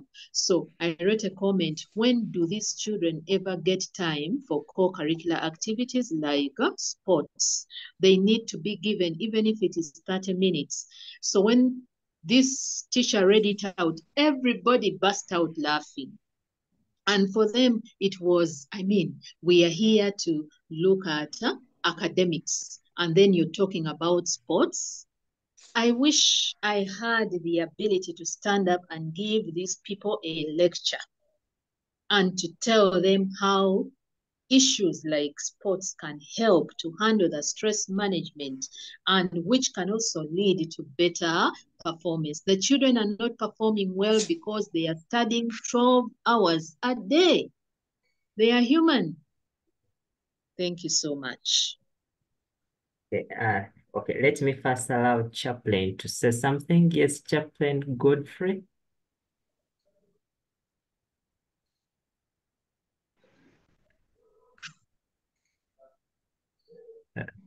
Chaplain, kindly unmute. I'm Godfrey Yamkama, currently acting deputy in charge of academics for OSS.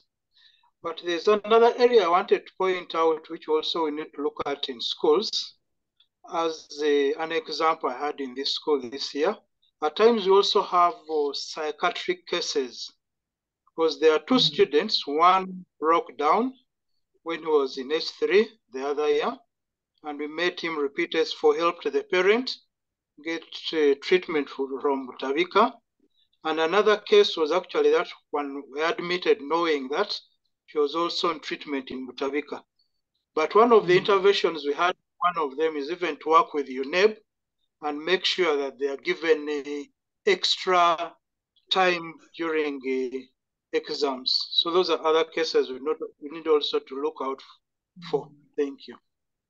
Thank you. Thank you so much for sharing. I think this one was answered.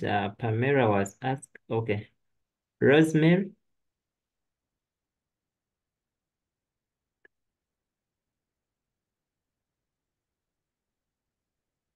Rosemary, you can go on. Oh, sorry. Rosemary.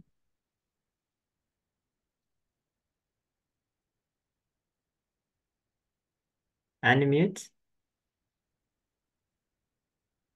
Okay, so Sorry. Rosemary, you can unmute. is it okay now? Yeah, very okay. Okay, thank you. Thank you, Mr. Kaziwe. Thank you, Juliet, for today's presentation. I'm in as a parent, and I think what I've learned today is really very important. I just wanted to point out one thing, and this is about if schools could encourage teacher and parents meeting, maybe occasionally or once annually, so that such issues are also discussed. For example, there's something that I've seen among the causes of stress, that is issues that come as a result of family disorders. Juliet has already broken that down. So if we have these meetings, maybe then parents can also get to know that their behavior at home is also affecting the mental health of their children. So that is just one thing I was just trying to add on. Maybe if you had talked about it, I could have missed it, but I think it would be very important that also parents come to understand that as a result of their behaviors or whatever is happening or disagreements, it's also affecting their children's lives. So maybe that will help improve upon the mental health of these children. Thank you. Thank you. Thank you so much, Mrs. Rose. Okay, in the chat, someone was asking, how do I support a child who displays the symptoms you have talked about, like poor concentration, addicted to video games, eats a lot, excessive anger towards the siblings, the parents only believe in beating? Another question was, how do you deal with siblings rivals where it borders to bullying? Then another one was, how does one handle the issue of sexual immorality? It is so common in my school, and in some cases, it is between the teachers and students. I think, let me first stop there. Okay, thank you, Mr. Kaziba. And in the chat, I've also picked out on Luciano. Luciano says, is there, even teachers undergo mental health issues? Is there a program for teachers? I think Mr. Kaziba is planning something for teachers also. We shall have a session for teachers, and we shall also have a session for parents. And the lady, I didn't pick the name, who mentioned that parents should also get meetings. Yes, school administrators here, please. That is something important. Parent-teacher meetings for probably particular classes. In where I work, we call them class days. They are important because usually we put a session for counseling, at least 15 to 30 minutes for counseling, where we educate parents about the issues that are going on. So please, school administrators here, maybe that is a leaf to pick and you try to do something. And I also mentioned that let parents be part of the issues that are going on. As a teacher, if you find out, make sure that you contact the parent, you find a way. You don't have to tell everything that you have found out from the student, but just hint here and there so that the parent can pay more attention to the child to find out. Okay, and then sibling rivalry, how to deal with it. Now, this is a lot. There is a lot in here. Now, if these two children are in the same school and there is a sibling rivalry, you as a teacher, you can only handle the school bit and you get the parents involved, because now if it is sibling rivalry, it began from home.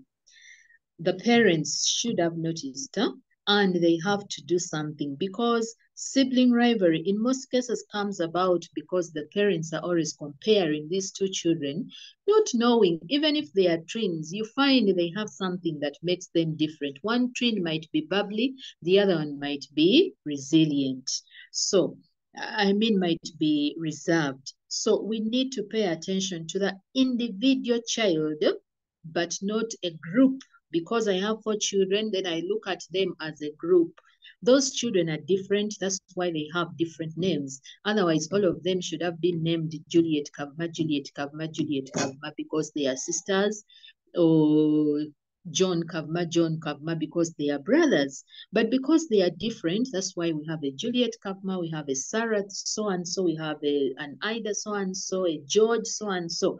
So as parents, they need to look at their children differently, appreciate the abilities of one, work on the weaknesses of others, but all the time, parents are saying, why don't you be like your brother? Why don't you be like your sister? That alone can be a cause of sibling rivalry. And they carry it from home and bring it to school. So you as a teacher also stop stigmatizing if it has been happening, where you say, why don't you be like your sister in senior 2? She's like this. Don't do that, because if you're doing that, it will continue. It will just enhance the sibling rivalry. So the issue of sibling rivalry has to be handled right from home, where the first thing is to look at the student or to look at the child as an individual, not as a family member who should be like other family members. Children are different. And then sexual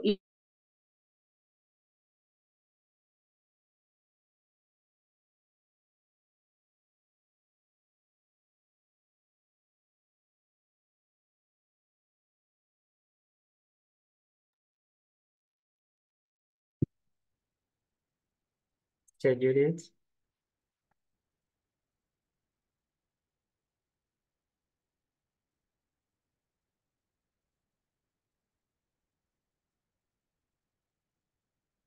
Juliet? I think we have lost Juliet, but let's first give her a minute.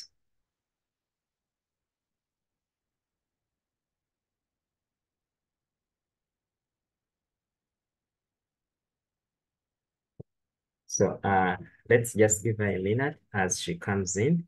I don't know, Mr. Dauda, is it a question or a submission? In case it's a submission, it is very okay to share. Mr. Dauda? Yeah, thank you so much. Yeah, this is Wabika Dauda. I work with the Ministry of Education and Sports in the Guidance and the Counseling Department. And I am just happy for this initiative, whereby issues of mental health, now they are everywhere in schools. I wanted to talk about the circular that Ministry of Education and Sports issued in September of 2022. Since we have school administrators here, a lot of issues were highlighted in the circular, and I would encourage school administrators to get such copies, because issues that we are talking about, they're in that circular. And another thing is to encourage our partners to tap into activities that the Ministry of Education and Sports are initiating with other partners, so that we can build a strong team to handle mental health challenges in schools. Our technical working group on mental issues yet to be communicated this month, and I think we shall share with all of you so that you can tap into other opportunities that we have at Education Ministry. But we appreciate all of you, even Juliet. Thank you for the nice presentation. Kindly, if you can share with us the presentation, it will be of useful to us. That's actually, I have a copy, though in soft copy, and I'm using my phone. I can't share it now, but at least I will get the emails and then we share some of those initiatives that education sector has put in place, including research that we are conducting with Makerere University and the Butabika Hospital in mental health. All, there are nice resources to guide us on the way forward. Thank you so much. Thank you so much, Mr. Foda from the ministry, for that submission. Okay, Juliet, maybe your first Okay, I'm back, Mr. Kaziba. I think you're not giving me enough data. That's why. My apologies. Yeah, I think I ran out of data. Anyway, so I was talking about the sexual immorality, and I mentioned that we need to maintain our boundaries. Tewali Nsonga, you as a teacher, my dear, that is pushing you into sexual activities with your students, please let us maintain the boundaries. I mean, when you start that, you're opening a can of worms. The teaching and learning will not happen because there will be a lot of rumors. They'll be talking about this, talking about that. The respect will be thrown out of the window.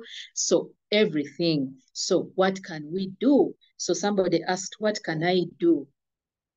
Usually schools we have senior women, senior man.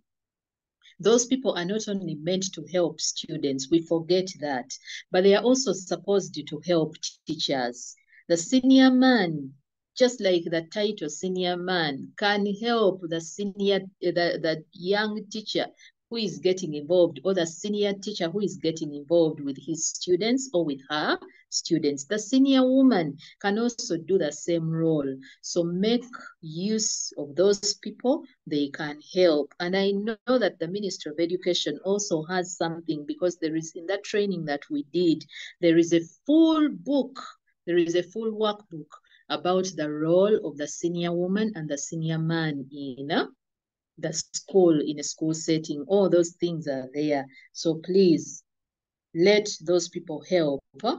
These people need to be talked to. Sexual immorality between teachers and students is a no-go zone. And then somebody had a question about a child. I didn't pick it very well. I simply wrote a child, but now I don't remember what the question was about. Mr. Kaziba, I don't know if you remember. There was a question about a child. Was it in the chat? No, it was verbal. Verbal. There was a person who asked, but I don't remember what they asked. Okay, I think maybe that person is going to come back and then ask. Okay, yes, Chilia Martin.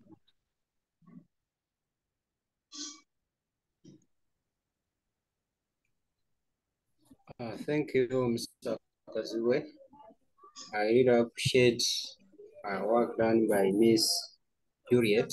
I'm really happy, and I know as we get back at schools as term start, there will be changes. I have one appeal to all administrators who are here to draw up on what Madam Juliet has said, as in encouraging sports schools. I've asked administrators to encourage even clubs, because they also make the students to come together, and that socialism which they engage in, it can as well help them to find different solutions to some of the weaknesses one might be having. But you find in some schools, they only concentrate on learning, teaching, time to time. The only day they give to the students is on the Sunday, and even after washing those in body, after washing their clothes, again the teachers were supposed to teach immediately after lunch. So you find that students fail to get time even to interact with the teachers or the senior women, senior men at school. All time they're in school, they're in classes. So if they can create gap, I think some issues can be solved like as have been told today. Thank you. Thank you so much. Mr. Kaziwa, I have remembered the question. Okay. You think this, the teacher asked what or how can you help a child who lacks concentration, is addicted to gaming, is aggressive, and has no social relations? I mean, you can simply see that this child, definitely, with lack of social relations, this child will be, what can I say, very indifferent, does not care about other people, and therefore everything will be about him or her. Okay, they get whatever they want, and definitely when people intrude, this child will be aggressive. They are addicted to gaming because when you are doing gaming, you don't have to speak to people, you just engage with your gaming and all that. So they don't have social relations at all. So the first thing that you can do is to try to bring this child to create some kind of social relations with either peers or to be open so that this person can speak to you. But some of the side effects of too much online gaming and etc., one of them is lack of concentration. The other is distancing yourself from social relations, because now you have something that fills your adrenaline, something that keeps you busy. You don't need other people to speak to. As long as you have your gaming, you don't need other people. So if this child is going through that, then the teacher has noticed, the teacher should try as much as possible to bring this child and try to break that gaming. How is this child gaming? Is she gaming or is he gaming when he's at school? If he has a phone when he goes home, how are the parents coming in to break the habit, to control the use of the phone, etc.? Because now this is going to develop into other things. Of course, academically, this child is going to find it difficult because they are lacking concentration, or their concentration is kept for the gaming. So as a teacher, come in, bring in the parents, try to involve this child into social activities, try to involve this child into issues like sports and etc. Slowly by slowly, the situation can change. Thank you. Thank you so much. Let me start with LEM mindfulness.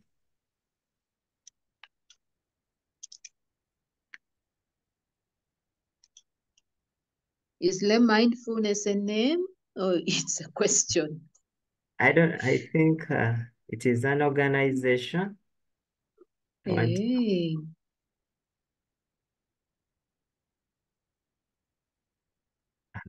Okay, I'll fail Hello. to. Hello. So sorry. I was trying to unmute. Thank you so much, Madam Juliet, for this very, very wonderful presentation.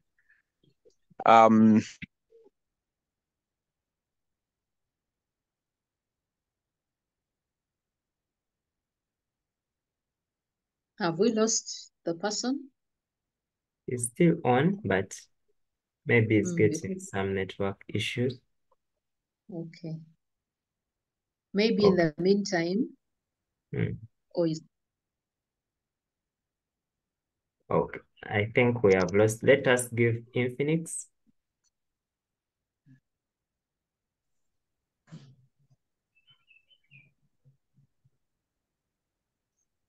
Hello. Yes, please, you can continue. Okay, good morning. I would like to thank Madam for the presentation. And I also want to add on one comment on this, on the parent who said that we should always involve parents. Because I had a scenario in my school. My school happens to be near sugarcane plantation cutters. So they used to take marijuana. So one of the students, I realized that the student was becoming so much excited, he was unrest in the class. So I decided that he calls the parent. When the parent came in my office and I briefed him about his student's behavior, the parent surprised me by asking me, "What's wrong with that?" He didn't say the problem with his student. And I realized that now I need again to call a parent, a parents meeting to brief them about the school rules and regulations. And actually the parent needed more, more counseling than the student himself. So that's why I'm saying that the issue of parenting, the parents also, actually the parents have more issues at home than even at school. That's what I wanted to compliment.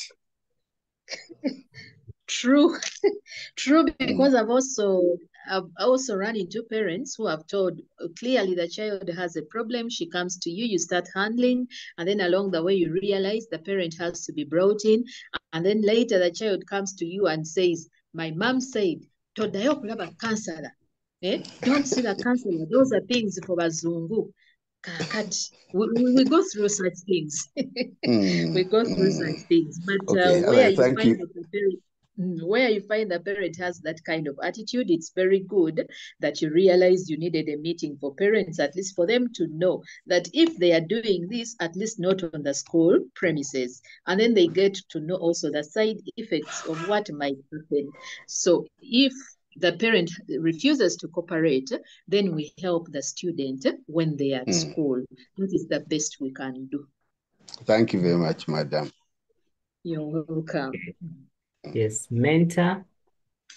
Yeah, thank you very much, Mr. Kaziba and Madam Juliet, for the presentation.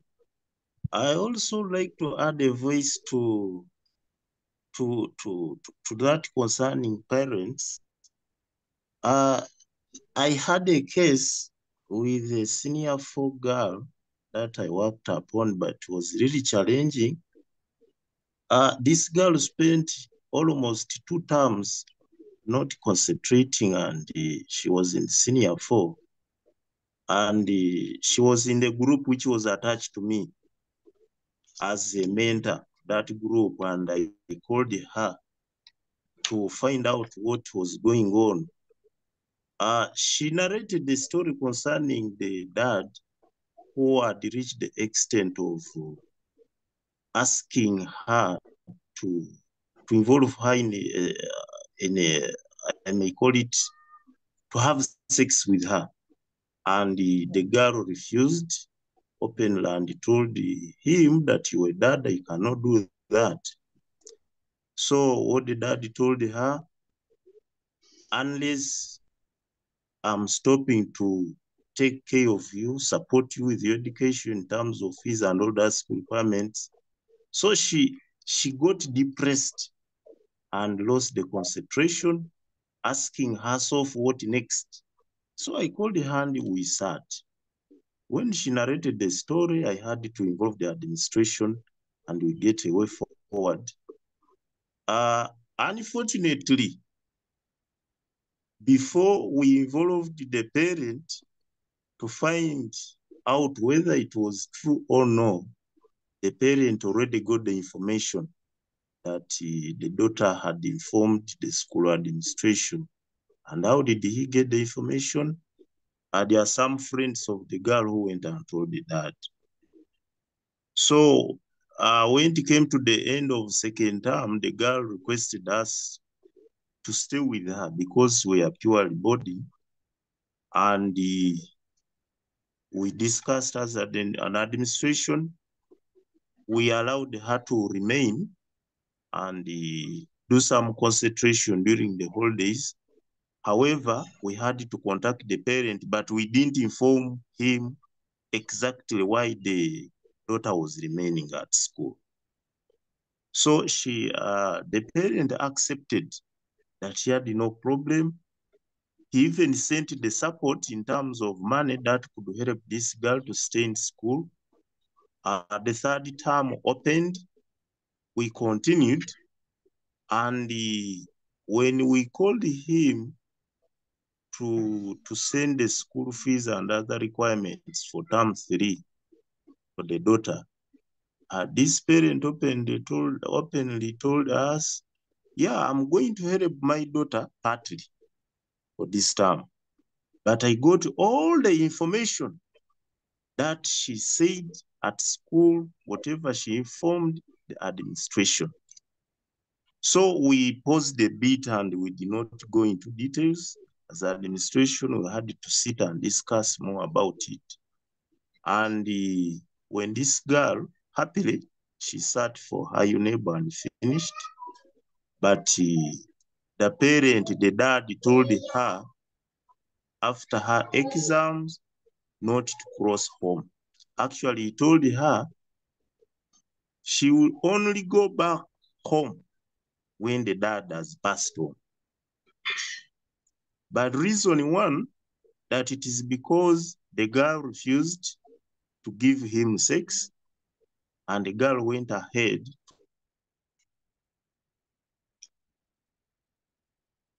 to involve other parties to help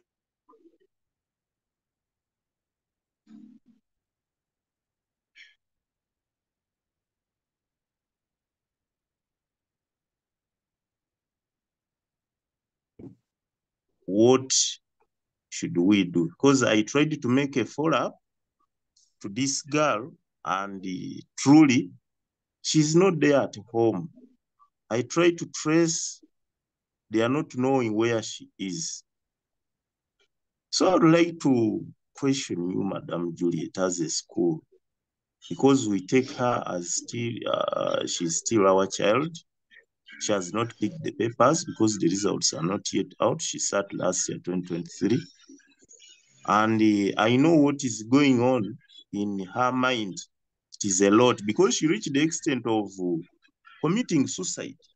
But I had to put her, as you said earlier, she could think about a lot of things. And I used to read her status on WhatsApp.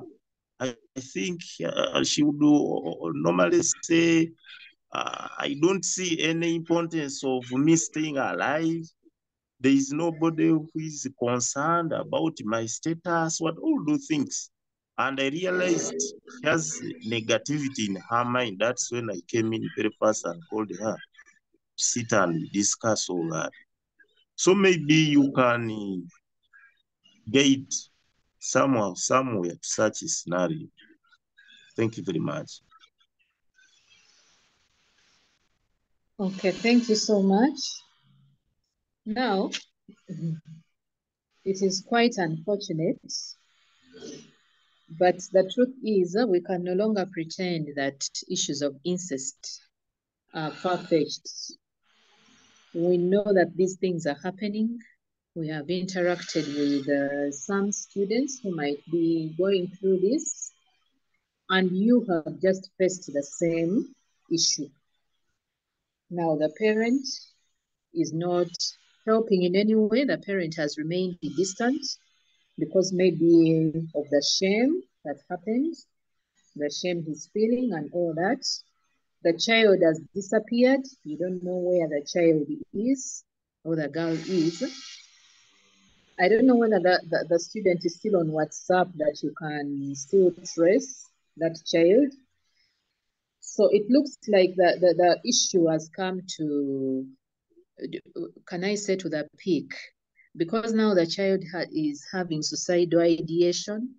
Writing such comments already shows that this child is on the road to, probably, God forbid, on the road to committing suicide, because this person or this girl is looking at the situation as hopeless, that she's not getting the help that she needs. During 2020, 2021 COVID break, I worked at a police station, Kawempe Police Station to be in particular, or to be specific. I worked there for 2 months, December and January of 2021. And I was working in the volunteering, actually, in the section for the child and family protection unit. And some of the cases that came through, some were related to that kind of sexual immorality. The one thing that I saw in that section is that sometimes people are brought in not necessarily to be taken to court, but to know the law. Some people don't know the law. To know the law, to be talked to be advised, and to find solutions to issues that are going through. That is one area that we always forget and ignore, that we don't pay much attention to it. But that section of the family unit, most police stations have it. Police stations, but not police posts. The police posts might not have that section, but the police stations have the family unit. The police, I think it's called the Family and Child Protection Unit. When you go there could be the help that is needed. But in most cases, we fear, because now we are going into the section of the law, which means somebody might be taken to court, somebody might be put in prison because of that. But there is someone who needs help. Or sometimes the help can be found in such places. Maybe they can help the parent or help the child to be connected to services that can come in handy. That is the best advice that I can give if you're not in touch with a child, to see how best you can help. That is the best advice that I can give. Because now suicidal ideation, it now needs a trained person in this area to handle that kind of feeling that the child is going through. So hope that advice will be helpful. Then the other issue, I've read something on the chat.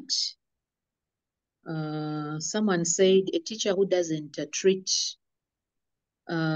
people's issues with utmost confidentiality, how can we handle that? They have a colleague who probably has had issues about teachers within the staff room, and maybe this colleague is busy spreading rumors amongst other teachers or even amongst students, that this person has been talked to no avail. Now, this is where maybe higher authorities come in, maybe the administrator, maybe the senior man, if this person is a male or senior woman. There are always those people who can speak to somebody and they get to see. And this person just doesn't need to be told, you are causing this kind of harm, but this person has to be shown that when you did this, when you let out this kind of information about so and so, and you told these other people, this is what happened to so and so.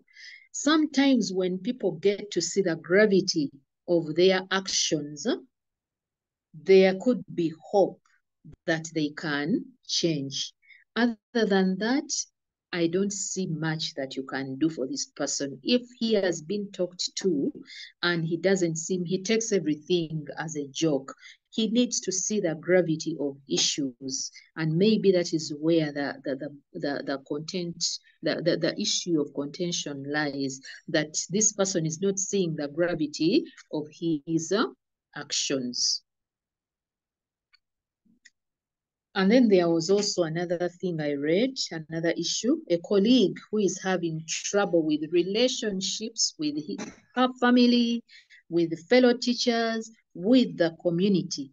So this person is failing because she's very aggressive. I think that's what I saw, and maybe very quarrelsome. Maybe that is another thing that I saw. She's causing trouble wherever she goes. Some of our people we stay with have underlying mental issues that have not been diagnosed, that have not been seen. So such a person might be going through something deeper than what we are looking at.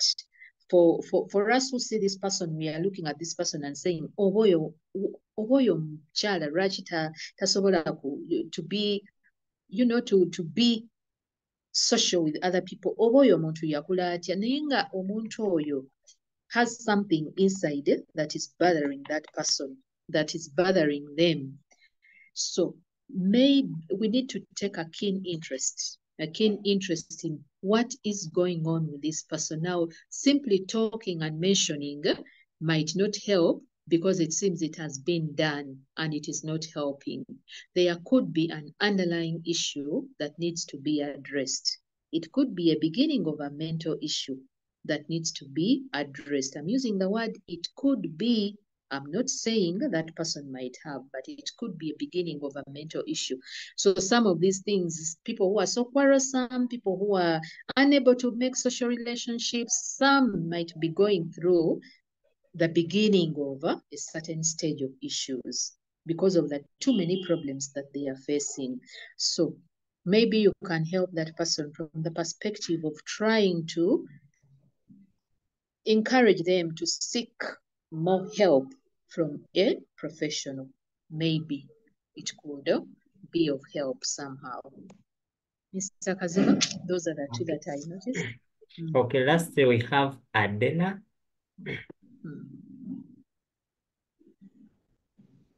Adela.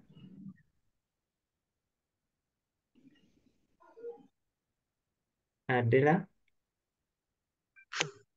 Okay, I think we are failing to get Mugisha Adela. Okay. Yes, Adela. Hello. Yes. Yes, good afternoon. Yes, good afternoon. Thank you. Thank you for the presentation. I put up a question, but I think it was not so clear about sexual immorality. But she concentrated only on the part of the student-teacher relationships. But there is a lot of immorality going on in students or the youth, adolescents, and the community or the society and the schools. Most of them have tried to normalize it and they think it is something easy, or they just say it. They will outgrow it, or they will. But when you speak to the students, or when you talk to the students about it, they are affected a lot. And this goes back to the communities. You find these girls are having sexual relationships with their parents, with their guardians, especially children who come from families where they are financially strained. You find a relative is willing to pay for the child, but they are putting that issue of, I have to sleep with you in order to pay for your school fees. I have to sleep with you in order to provide for you the scholastic materials and all that. And you find students are being so stressed about it. I've found it very common in my students. You find almost in the whole school, like 80% of the girls are involved in sex. And when you try to talk to administrators about it, or when you try to talk to even people in the community about that issue, they take it to be a minor issue. But I think there's a way it disturbs them academically, psychologically. They are affected. Some of them have got into it and they don't know how to get out of it. And when you try to raise the issue and you talk to the students, you find they are willing to get out of it, but they need someone to help them and guide them on that. And also the issue of the suicidal thoughts. Most of the students have that in them. When the pressure is too much on them, they think about committing suicide. The parents, when they put too much pressure on them, they get to school, the academics, everything is pressure. The parents give them, you find they are giving them, like, you find a parent saying, if you can't perform like this, you will stop schooling. If you can't do like this, I'm not going to do this for you. and it becomes too much pressure on them, and you find they want like to commit suicide. I had an issue of a student who came to me. She has some health issues, and when it became too much stress on the parent decided that she's not going to take care of her medical finances anymore. So when she got to school and tried to talk to the school administration, the school was like, that medication is too expensive. We can't do it. So I found the student thinking about committing suicide.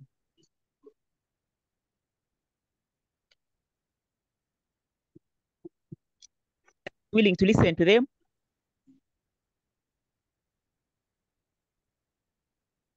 And you find some of them have even tried it and it has failed. And they are thinking of trying it again, maybe using another method. And with the administration or the schools, they think mental health, it is not something serious. I think this goes to the ministry. Since we have someone from the Ministry of Education, this needs to be tackled. Students are facing a lot of mental health issues. The teachers also, some of them, they have grown in it. During their childhood, they went through it. Now they are teachers and they think it is normal. They think it is something that needs not to be taken care of. Teachers, parents, teachers, and the school administrators and the community at large, no one is bothered about this, apart from us, the advocates, who are trying to do the little we can to take care of it. So I don't know whether whether the ministry is so concerned about this. What are they planning to do? Because whatever they do, putting out those circulars, it is not helping. For us who are in schools, we see the impact and we know what's going on. But if they would give us a hand, if they would help the advocates to be able to talk about mental health, I think it would be of much help to the education in Uganda. Thank you. Thank you so much. It's good you've mentioned the Ministry of Education. I think, yeah, they are trying their best. They have given trainings, and I think the person who was online talked about the more things that are coming up, which would be very good. Now, in your capacity as the teacher or a teacher in that school, and you find that even some of the administrators are not paying attention to this, but you have some kind of information about it. Now, this is where the awareness starts from. The awareness starts from there. We know that some people have gone through this and they have grown up and they've become adults, they have families, and now they are impacting. They are also teachers and they are impacting and they think it is a normal thing. But some people just lack the knowledge to know that much as I went through this, but this was wrong. And how best can I improve? How best can I help? And now you, as a person who has some knowledge, who has gotten some knowledge about it, this is where your advocacy comes in. I know it is a tough road, it is a tough hill to climb, but the little impact can have what you call a ripple effect. The little impact that you're doing with the students can have a ripple effect. It might not be now, it might take some time or a lot of time, because the community is involved in that kind of thing and they look at it as sexual immorality is normal, it is a normal thing. But involving the students, involving the administrators, having parents meetings, like the teacher who talked about the sugarcane cutters, who were made to understand that this is not part of the school culture. So doing things like that, maybe somehow they can have a little effect that can have a ripple effect later. But waking up and thinking that it is going to go away today or tomorrow is not, it is far-fetched. Let me say that. Let us be realistic. If the community believes like that, but I know there are some people in that community who might think differently. Like, I want to believe that people, the church leaders, there are some people who might be of essence in the community and they can do something. Teachers are usually looked at as, in the community, school administrators, they have an impact. Maybe if they did those outreaches for their parents and the community, maybe something can change. If there is a meeting that is organized and students are bold enough to point out some of the things they are going through, maybe it can help somewhere. But sometimes certain things are way beyond that we cannot handle and think that we are going to clear this problem. So that is the best way I can do that. But it's good that you've called upon the ministry to come over and do something. I read a comment, someone said prayer helps. Yes, very much so. And that is why in my talk, I talked about us looking up to the spiritual nourishers, the chaplains, the imams within the community. They can offer some help, and prayer also soothes the mind, and it helps us to find ways of overcoming our problems. Ekukakanya omutima, that's what I can say. And then you're able to find solutions to the problems as you nurture others. That is what I can say. Thank you so much, Teacher Juliet, for the wonderful presentation, and thank you so much for the parents, all the teachers that have joined.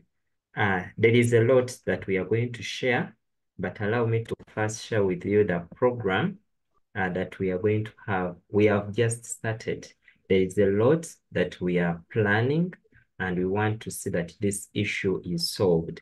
Like when Juliet was sharing, I too experienced the same thing, but I want to let you know there is nothing that can hit you hard like when you lose a student because of mental health issues. Yet you can see that at least if you knew about it, you would have helped maybe to calm the situation. So that's why now we are going to do all what we can within our means to see even how we can reach as to many schools, to many educators, such that this issue is solved. So our next session, we are going also to, next Saturday, we are planning for it. We shall be meeting the parents. That is for next Saturday. We shall be meeting the parents. After the parents meeting, we shall go on and meet the teachers again. But now this session will be for teachers, how they can manage stress, how they can manage mental health issues, because you also know that also teachers are having those mental health problems. So how best can they be able to be helped? So that is the next session we shall have on 20th. Then before the students report back to schools, we shall also have, in fact, for students, we shall have 2 sessions. We shall have 1 session that will happen on the 22nd. So this will be for the students on 22nd, a Monday, and then probably we shall have another one on 23rd, such that we can also help the students. So those are the sessions we shall have this month of January, and then we shall have many others. Every holiday, we have planned that we shall have our sessions, and also we are going to see how we can reach to as many schools, as to many educators, to see that our children are helped, such that we don't lose anyone in this kind of mess. Allow me, I don't know, Teacher Juliet, do you have anything? I think I'm done, though I've just seen a comment there. Somebody says my sister's child is abusive. She abuses everyone. She has abused everyone at school. She abuses the teachers. And even when they got my sister involved, who is now the parent, she also abused everyone at school, saying it's a minor issue. Now, if this is your sister and her child, Banange, the things that we go through with parents, they are also not a joke. Now, I think this is now where you as a family member, this is where you come in. They need, I don't know how you can help, but some people do these things thinking that, it is just that, without knowing the impact on the victims. If they got the information of the impact on victims, then probably they would realize the extent at which they are harming and hurting other people. So maybe that could help a bit. If other family members came in and handled your sister with her child, maybe there could be some bit of help that would be given. But if the child is behaving the way the mother is behaving and the mother is behaving the way the child is behaving, then the teachers might not have much influence over that. It could probably be helped from a family point of view. Thank you so much. So that is it, Mr. Kaziba. That's what I had. I'm just appreciative that I've been honored to be here to help teachers, well knowing that I know where you're coming from because I was also a teacher for so long and I can still teach. Thank you so much for being with us today. And please be part of other sessions that are coming up because we shall have sessions that are specifically for teachers and also for parents, and encourage other people to log in and benefit from this information. Thank you so much and Happy New Year to everyone. Okay, thank you so much, Teacher Juliet. Dear teacher, we shall share the presentation. We are going to share the recording, everything we are going to share, and also we are going to, I think, we have a group that we have we call it Forum for Innovative Teachers, but I think we shall also form particularly a group that is going to be helping. So we are going to think about it, but allow me to invite Teacher Teddy to say something, finally close this session. Teacher Teddy, you are most welcome. Thank you very much, Mr. Kaziba. Teacher Julie, wow, that presentation was phenomenal. And I'd like to thank you for opening our eyes to certain gaps that we have had and certain things that we have been missing as we teach our students. And I think we all agree that this session has pointed out that there are certain things that we are missing as teachers, as the ministry, as administrators, that we need to work through so that when the term begins, we can receive our students well and you know, enable their teaching experience, teaching and learning experience to go on properly. I think it's Maya Angelou who says that I've learned that people will forget what you said, people will forget what you did, but people will never forget how you made them feel.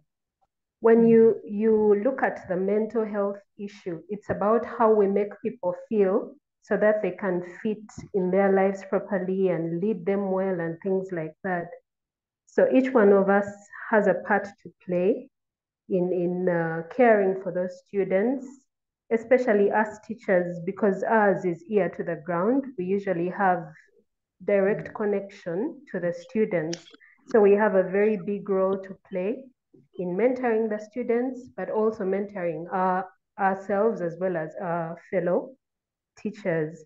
So I'd like to thank you, Teacher Julie, for this session. I know it has been long, but you can see that the numbers have been constant, so it has been a very good one. And I'd also like to thank you, Mr. Kaziba, for taking the initiative to organize this. Thank you, teachers, for being here, and I hope for the other sessions that Mr. Kaziba has talked about, we'll be able to attend or at least get the concerned people to attend them so that, you know, we have an education environment that is conducive for all of us, administrators, teachers, students, as well as the ministry people.